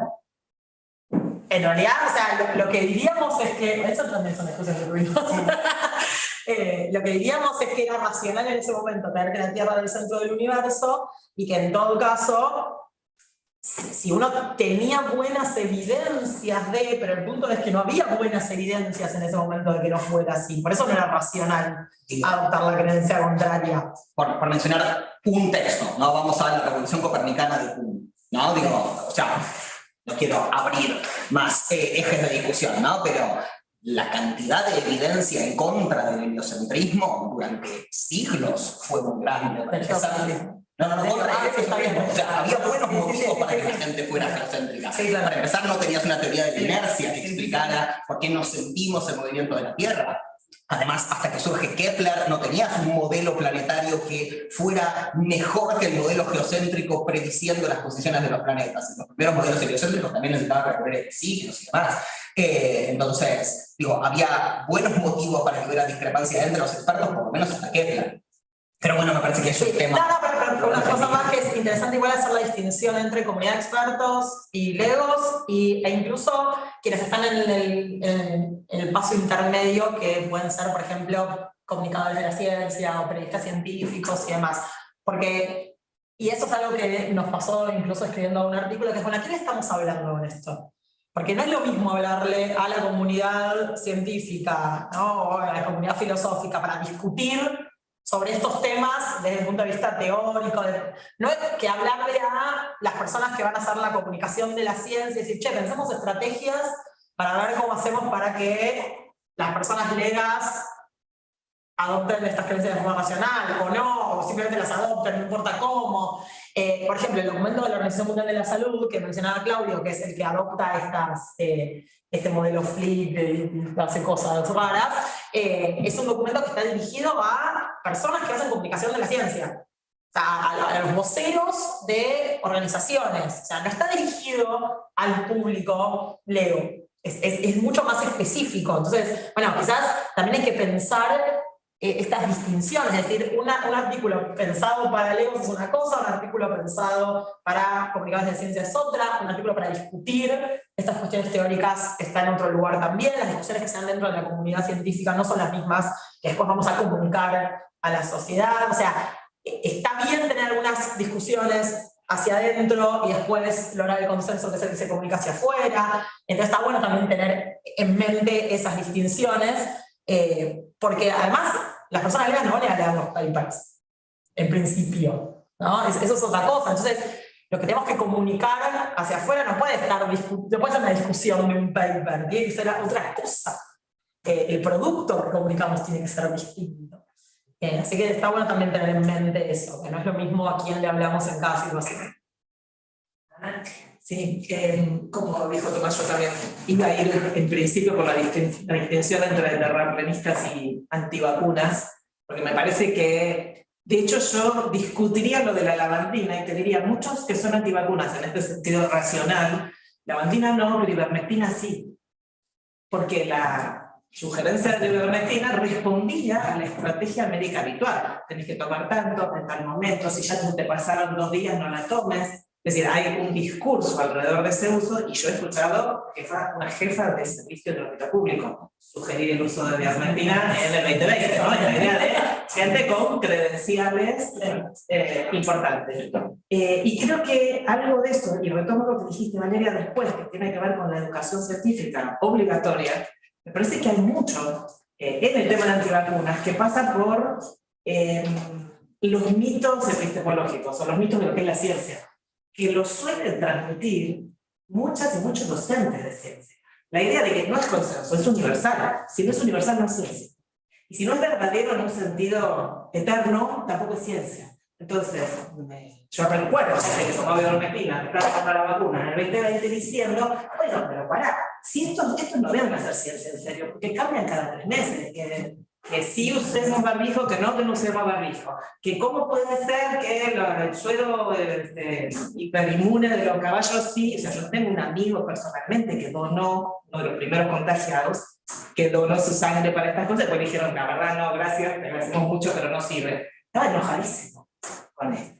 Y no es una persona irracional en el sentido terraplanista, no es alguien que diría yo quiero ir a ver de qué se trata, pero sí era de qué es la ciencia, totalmente. Porque la antivacuna cree que la ciencia funciona, por eso esta mujer que es doctora en el hospital italiano que existe, le creo, porque la ciencia funciona, solo que ella efectivamente es una científica honesta, que arriesga su prestigio y hasta su cargo por ir contra los deshonestos que o bien son cobardes y no quieren ir contra el consenso, o bien directamente tienen una ganancia extra. Entonces me parece que es interesante, y como yo correría los terraplanistas, me parece que van más por un lado cómodamente irracional, digamos, una cosa que yo lo puedo ver solito, pero que también es un extremo, ¿no? La ciencia es observación, bueno, voy a observar. Me parece que hay algo de la formación de docentes de ciencia que es central para esto. Es cómo enseñan ciencia, no el contenido de lo que enseñan, sino qué idea de ciencia te transmiten. ¿Qué idea de ciencia tenemos? Es qué ciencias, y como que enseñamos y... ¿Qué ciencia crees que es lo que la ciencia que está de acuerdo con que la ciencia es importante? Sí, no el que no. Porque yo tengo un pensamiento un poco deprimente que es, ¿le preguntaron a la gente que se vacuna por qué se vacuna? ¿Cuán racional es la persona que se vacuna? ¿Cuáles son sus argumentos para vacunarse? Yo me temo que no sé si será mucho mayor las razones, las buenas razones. Pero me quedo pensando así, nuestra concepción de ciencia, o sea, el trabajo sobre la concepción de ciencia es fundamental, en cómo sabemos lo que sabemos, más que el qué es lo que sabemos, eso sin dudas, y eso es algo que definitivamente hay que trabajar. En el sentido de lo que decía, ¿no? O sea, porque una creencia...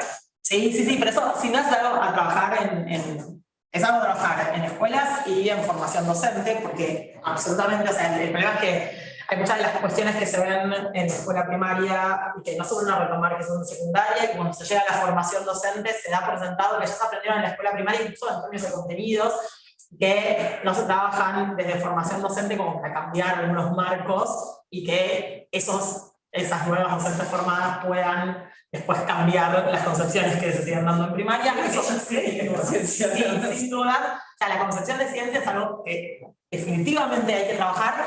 Esto de cómo sabemos lo que sabemos, porque vos mencionás la ivermectina, del suero hiperinmune, y eso es un ejemplo súper interesante porque vimos en tiempo real cómo se iban tomando decisiones a partir de la evidencia que se iba recabando. Lo que pasa es que si yo no entiendo cómo funciona la construcción de conocimiento científico, es muy difícil que yo vea eso como un proceso confiable. Porque estoy diciendo, claro, cambian de opinión cada 5 minutos. O sea, antes me decían que hiciera esto, ahora me dicen que haga esto, ahora me dicen esto otro. ¿Cómo voy a creerles? Y por más que insistamos, diciendo, no, bueno, pero estas tecnologías que se están usando para la nueva vacuna, en realidad son tecnologías que ya se conocían, y esto lleva años de investigación, y gracias a que tenemos unos años de investigación encima, es que ahora se pueden desarrollar rápidamente las vacunas, se necesita otro bagaje. Entonces, sí, eso para mí es indiscutible, o sea, definitivamente necesitamos trabajar la idea de modo de conocer ¿no? Más allá de los contenidos, eso es algo que está atravesando los diseños curriculares. Si uno mira el diseño curricular, dice, qué maravilla, el diseño curricular es hermoso. Está atravesado por los modos de conocer, habla de los modos de conocer diferenciados en ciencias naturales, empezando en la escuela primaria, se trabaja mucho sobre esta idea de cómo llegamos a construir el conocimiento científico, que la ciencia es una empresa colectiva, que no es una empresa individual, que se basa en cuestiones que se fueron desarrollando a lo largo del tiempo, que no existe tal cosa como las verdades universales, pero que se toman las mejores decisiones posibles basadas en la mejor evidencia disponible hasta el momento, o sea, cómo funcionan las teorías, pero más allá de eso es cierto que se siguen sosteniendo muchas concepciones erradas y que se siguen reproduciendo, y que eso obviamente amplifica, ¿no? Porque una persona frente a un aula tiene un público cautivo de muchas personas que después también van a reproducir eso. Entonces, sin dudas, es uno de los ejes a los que hay que apuntar. Pero bueno, de vuelta, hay que pensar esta distinción de qué hacemos con los que ya están ahí, qué hacemos con los que van a venir, en qué momento atacamos a los que van a venir como para que no caigan en los que ya están. Entonces sí, hay que pensarlo. El problema es que parece abrumador, ¿no? Es como hay que pensar muchas cosas al mismo tiempo. Y sí, hay que pensar muchas cosas al mismo tiempo. Creo una pequeñez muy chiquitita.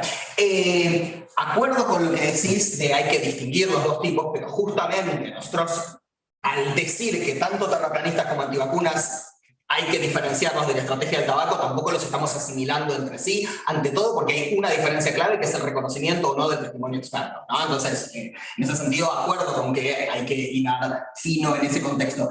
Y el segundo elemento, me parece que también se conecta con lo que vos decías acerca de atacar mitos de lo que es la ciencia, porque los terraplanistas están convencidos de que ellos están haciendo ciencia.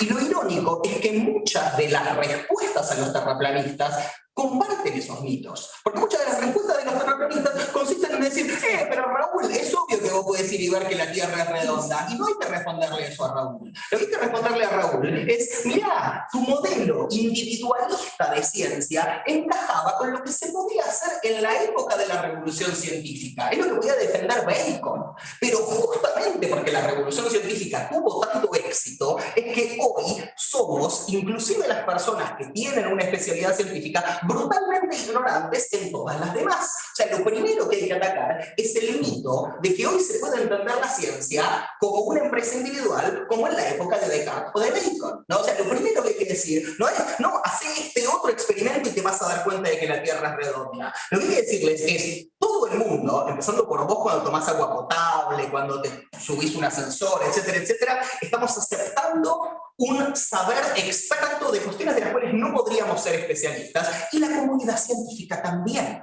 El éxito mismo de la ciencia se mide en el hecho de que, a diferencia de cuando sabíamos mucho menos y una única persona podía condensar en su cabeza el conjunto del conocimiento humano, ahora eso es simplemente imposible. Ese es el primer mito que hay que derribar. Y muchas respuestas a los terraplanistas no derriban ese mito. Entonces esa gente sigue diciendo, no, Papu, los que hacemos ciencia somos nosotros porque vamos de primera mano y hacemos experimentos. Me callo. ¿Vos querés comentar algo sobre esto, Eme? No, capaz, sí, creo que soy muy chiquita. Que en realidad sí, hay una suerte de consenso en que la ciencia es valiosa. Sí, todo el mundo. Aún los que te dicen el poder de los cristales, ¿viste? ¿Qué sé yo?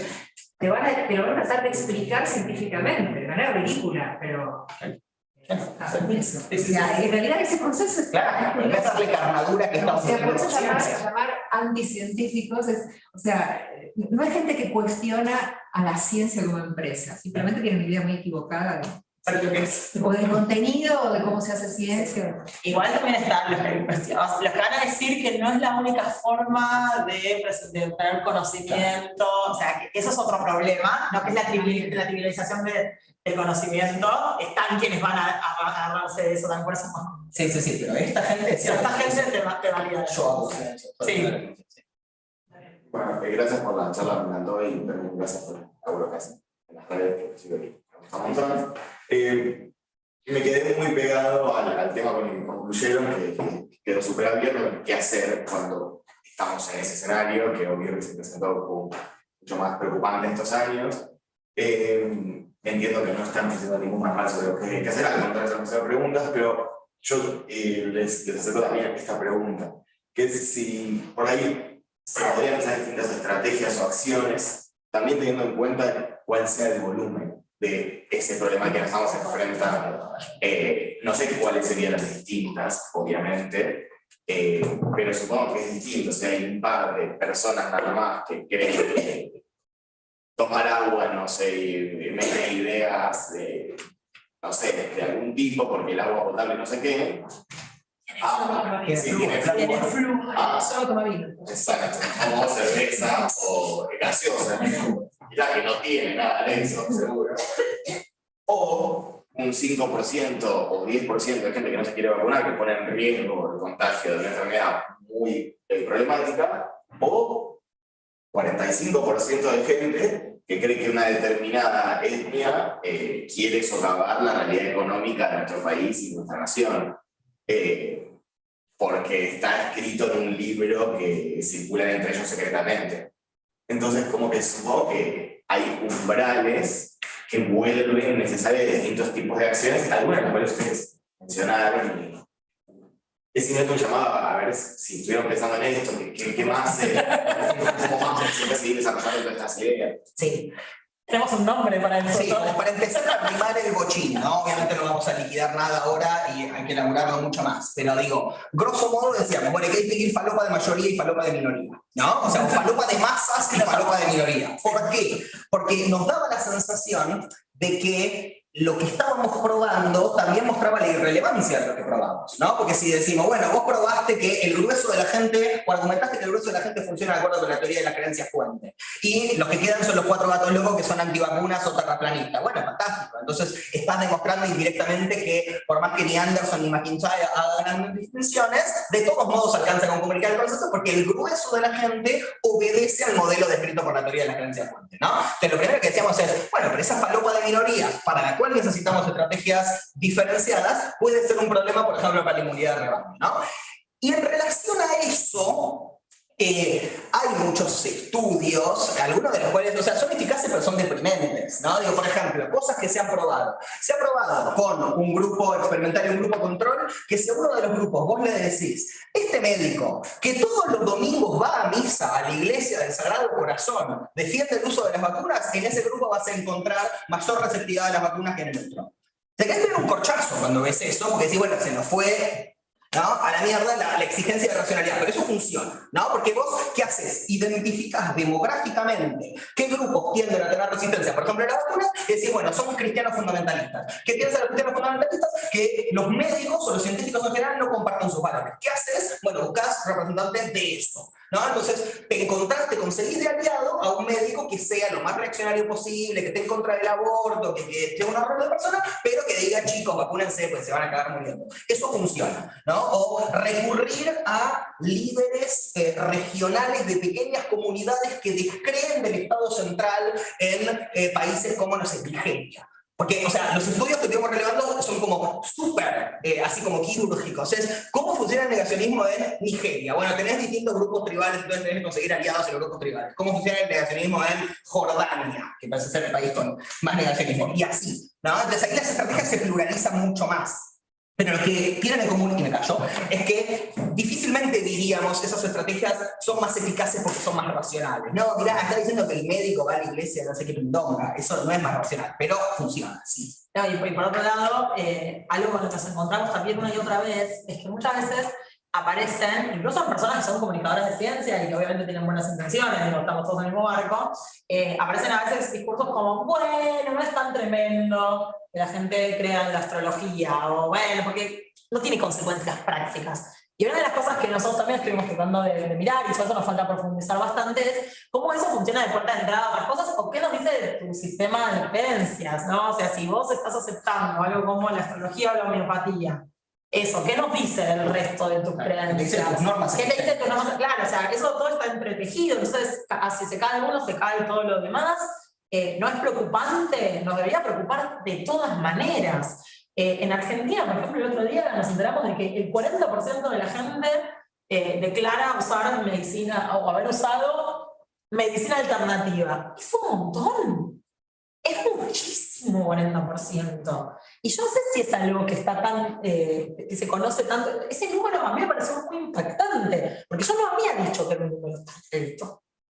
Bueno, también eso es muy preocupante. Lo que pasa es que en general todas esas prácticas se presentan como complementarias, entonces lo que te dicen es, bueno, vamos a hacer homeopatía, pero no dejes de hacer también tu tratamiento médico. Bueno, algunas personas dicen eso, otras no dicen eso, y la gente se muere. O después tenemos, me voy a poner el tema del parto respetado y demás ahora, pero digo, después tenemos un montón de gente que se muere porque considera que tiene que salirse del sistema médico como una forma de respuesta a cosas que sabemos que están mal dentro del sistema médico, pero que la respuesta no puede ser salirse de ahí, porque lo que queda es peor.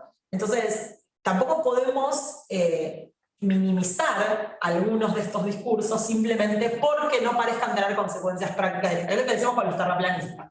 Como, bueno, son 4 doctores, está bien, pero si eso funciona después como puerta de entrada, tenemos un problema también. Yo le quería sugerir que sí, se pasaban a QA, sí, que también lo relevamos. Que también lo relevamos. Entonces uno tiene, o sea, quiere tener la tendencia de decir, bueno, esta gente está loca, ¿no? Pero esta gente es la gente con la que compartimos la sociedad, digo, es gente con la que convivimos todo el tiempo. Quizás no serán terraplanistas, pero es gente que hace homeopatía, o gente que cree en la astrología y toma decisiones basadas en eso. Entonces es un problema. Y esto de tendencia del tratamiento quirúrgico, cada vez más nos estamos acercando a la idea de que evidentemente necesitamos ir por ese camino. O sea, no hay estrategias generales. Nosotros queríamos llamar esto teoría general de la falopa, y que el general está echado, porque general nada. Tenemos una pregunta más, pero les pido que es de Eliana, pero les pido que no se desconecten después. Bajamos en YouTube, hago un par de comentarios a otra gente del instituto. Eliana. Sí, ¿qué tal? Primero que nada, gracias, está re interesante. Quería insistir un poco, tal vez repetir un poco todo esto, pero me parece que una forma de pasar en limpio estas últimas discusiones, lo que dijo Dami, de lo que habló Leonora más temprano, tal vez tendrían que tomar una decisión respecto de qué modelo usar cuando piensan en qué motiva a la gente a tomar decisiones moralmente relevantes. O sea, porque pareciera como que, por un lado, o sea, primero, o sea, no me queda del todo claro cuál es el objetivo fundamental, si es influir en aquellos grupos que, digamos, que disidentes o negacionistas que tienen consecuencias prácticas indeseables, digamos, o bien hacer una analítica de cuáles son los distintos tipos de negacionismo. O sea, si el objetivo es influir, tendrían, bueno, como que decir, ok, ¿cómo actúa? ¿Qué motiva a la gente a actuar moralmente? Un poco también lo que decía Miguel, la gente actúa, tomamos decisiones racionalmente o tomamos decisiones por influencia emocional, pero hacer como profundizar en ese punto y tomar una decisión de modelo, digamos, bueno, si la gente toma decisiones moralmente relevantes por cuestiones emocionales y no racionales, entonces, bueno, y nuestro objetivo es influir, busquemos las estrategias que estaban diciendo ustedes, o sea, bueno, si son cristianos, que les hable un cura, si son, yo qué sé, musulmanes, que les hable alguien en la mezquita, y bla. Y si no, bueno, si hay algún punto de encuentro racional, cuáles son esas, o si tenemos un modelo kantiano de decisión moral, bueno, pero me parece que eso es como lo que no me queda del todo claro en la presentación, digamos. Sí. Sí, a ver, digamos, eso es culpa mía, ¿no? Porque renegociamos la presentación en último momento porque yo no me quería comprometer del todo con la distinción falopa de mayoría, falopa de minorías. Grosso modo, o sea, lo primero que habíamos pensado y alrededor de lo cual estaba articulada la primera versión de esto es, mira, el grueso de la población funciona de acuerdo con la teoría de las creencias fuente, o sea, describe bien cómo funciona la mayoría de la gente, hay una minoría que no, y entonces, bueno, el único problema es qué tanto nos tiene que importar esa minoría y si frente a esa minoría tenemos que actuar racionalmente o no actuar racionalmente. De última tenemos que morder la bala y decir a esta gente manipulémosla y pongámosle esa cura evangélica y la mala en coche. El problema es que si hilamos un poquitín más fino, hay evidencia mixta. ¿Por qué hay evidencia mixta? Porque si te pones a buscar porcentaje de la población que cree en teorías de la conspiración, por ejemplo, hay estudios que dicen que el 32% de la población norteamericana cree que la FDA les oculta información acerca de respuestas naturales contra el cáncer. El 32%. Y ahí ya no era tan, bueno, es una falopa de minorías. Entonces no nos quedaba claro cómo rayos encaja eso en la teoría de las creencias fuente, y ahí yo me empecé a achicar. Otro ejemplo, el más pertinente para lo que estamos trabajando, el artículo sobre evidencia de una fuerte correlación, pero ausencia de influencia causal entre la comunicación del consenso y la actitud frente a la vacuna del COVID. ¿No? Ese estudio, que es muy reciente y que de hecho manifestaba esta estupefacción, ¿no? Las autoras del estudio decían, che, mirá, nosotras vinimos acá pisteando como unas campeonas con la teoría de la creencia fuente y nos encontramos con esto. Nos encontramos con que vos querés incidir causalmente sobre la actitud de la persona frente a la vacuna del COVID, comunicándoles consenso, y no funciona. Entonces, en este punto yo dije, bueno, me voy al mazo y sacamos una sección donde nos comprometíamos más fuertemente con eso. Hay que ver si se desambigua un poco la evidencia en ese sentido. Porque, insisto, inicialmente creíamos que el fenómeno, me callo y te doy la palabra, perdón. Creíamos inicialmente que el fenómeno de personas que sigan creyendo que no P, pese a que hay consenso de que P, era un fenómeno mega marginal, que estamos hablando del 5%, y empezamos a ver ejemplos como esto, y entonces fue como, bueno, es más complejo. Hay un debate re interesante en ética. De hecho, creo que yo tomé un seminario en un momento.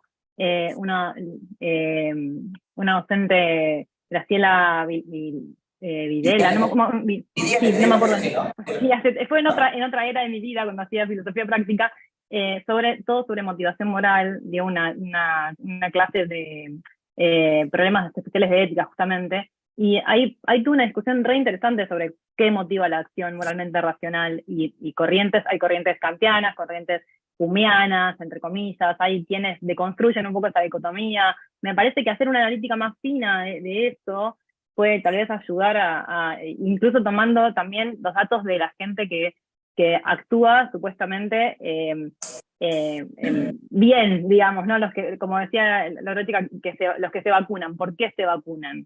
Se vacunan porque creen en el consenso científico, porque creen en los datos de la ciencia, se vacunan simplemente porque, yo qué sé, porque se los dijo el cura. O sea, ¿cuáles son los motivos también de los que están a favor de la ciencia?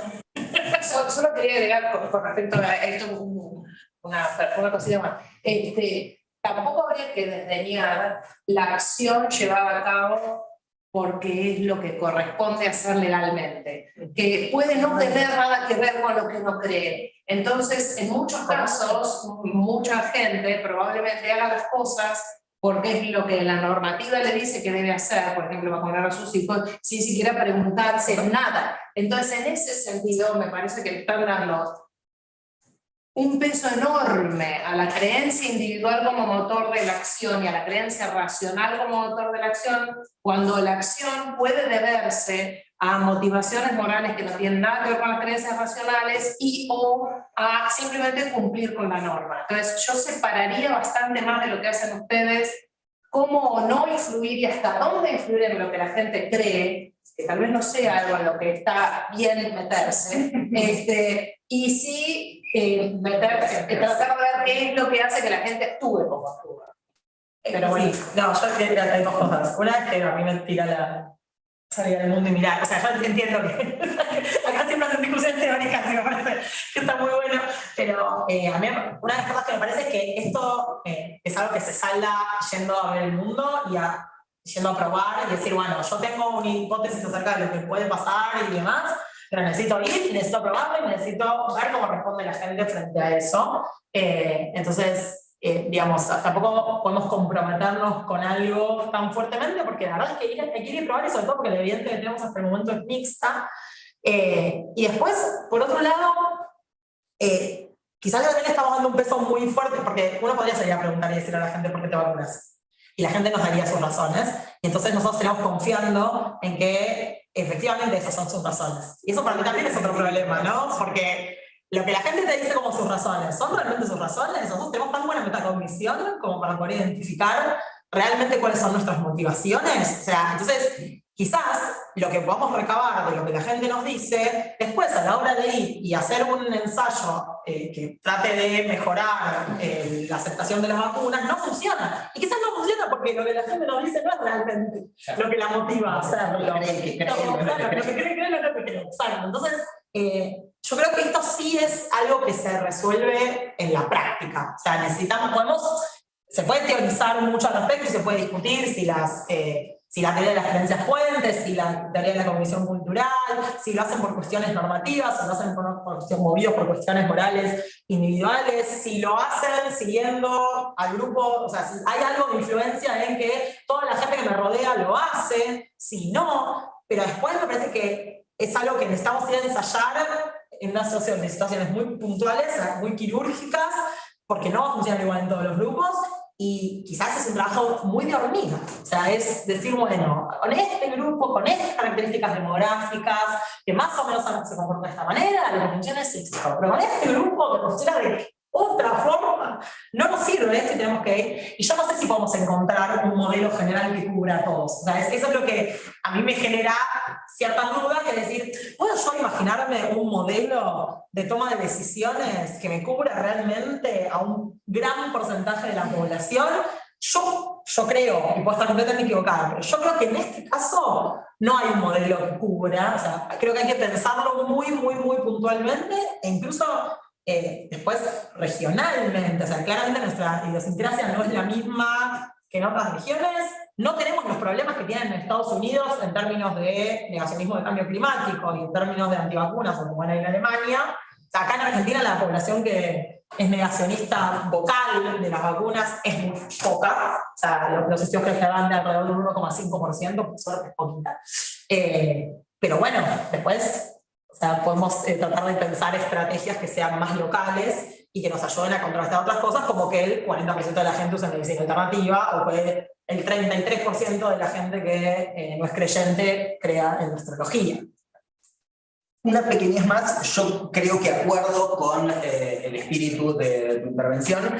Quizás no enfatizamos lo suficiente en el sí de esta última, ¿no? O sea, si quisiéramos hacer lo que hace McIntyre y Anderson, sobre todo lo que hace McIntyre, que nosotros distinguíamos las dos preguntas de McIntyre, ¿no? Cómo caracterizar estos discursos y cómo contrarrestar estos discursos. Si creyéramos que las dos preguntas son la misma, McIntyre parece pensar que sí, entonces incidir en la realidad contra esto implica discutirle a estos discursos, sea en su propio terreno, refutarlos, etcétera, etcétera. Bueno, si quisiéramos hacer eso, esto no funciona. Lo que proponen ellos, porque la verdad es que proponen un modelo que no encaja con casos paradigmáticos. Pero también podemos negar el antecedente institucional y decir, no, mirá, la verdad que no me interesa discutirle a estos tipos en su propio terreno. O sea, si lo que funciona es otra cosa, vamos y hacemos esa otra cosa, ¿no? O sea, acuerdo mucho con lo que decís, y por eso decíamos, mirá, McIntyre está plegando dos preguntas que no son necesariamente la misma, ¿no? O sea, contrarrestar a esta gente no implica necesariamente decir, me siento y muestro por qué sus creencias están mal. Ahora, si quisiéramos hacerlo, bueno, evidentemente insistir en el consenso científico no parece ser una buena idea.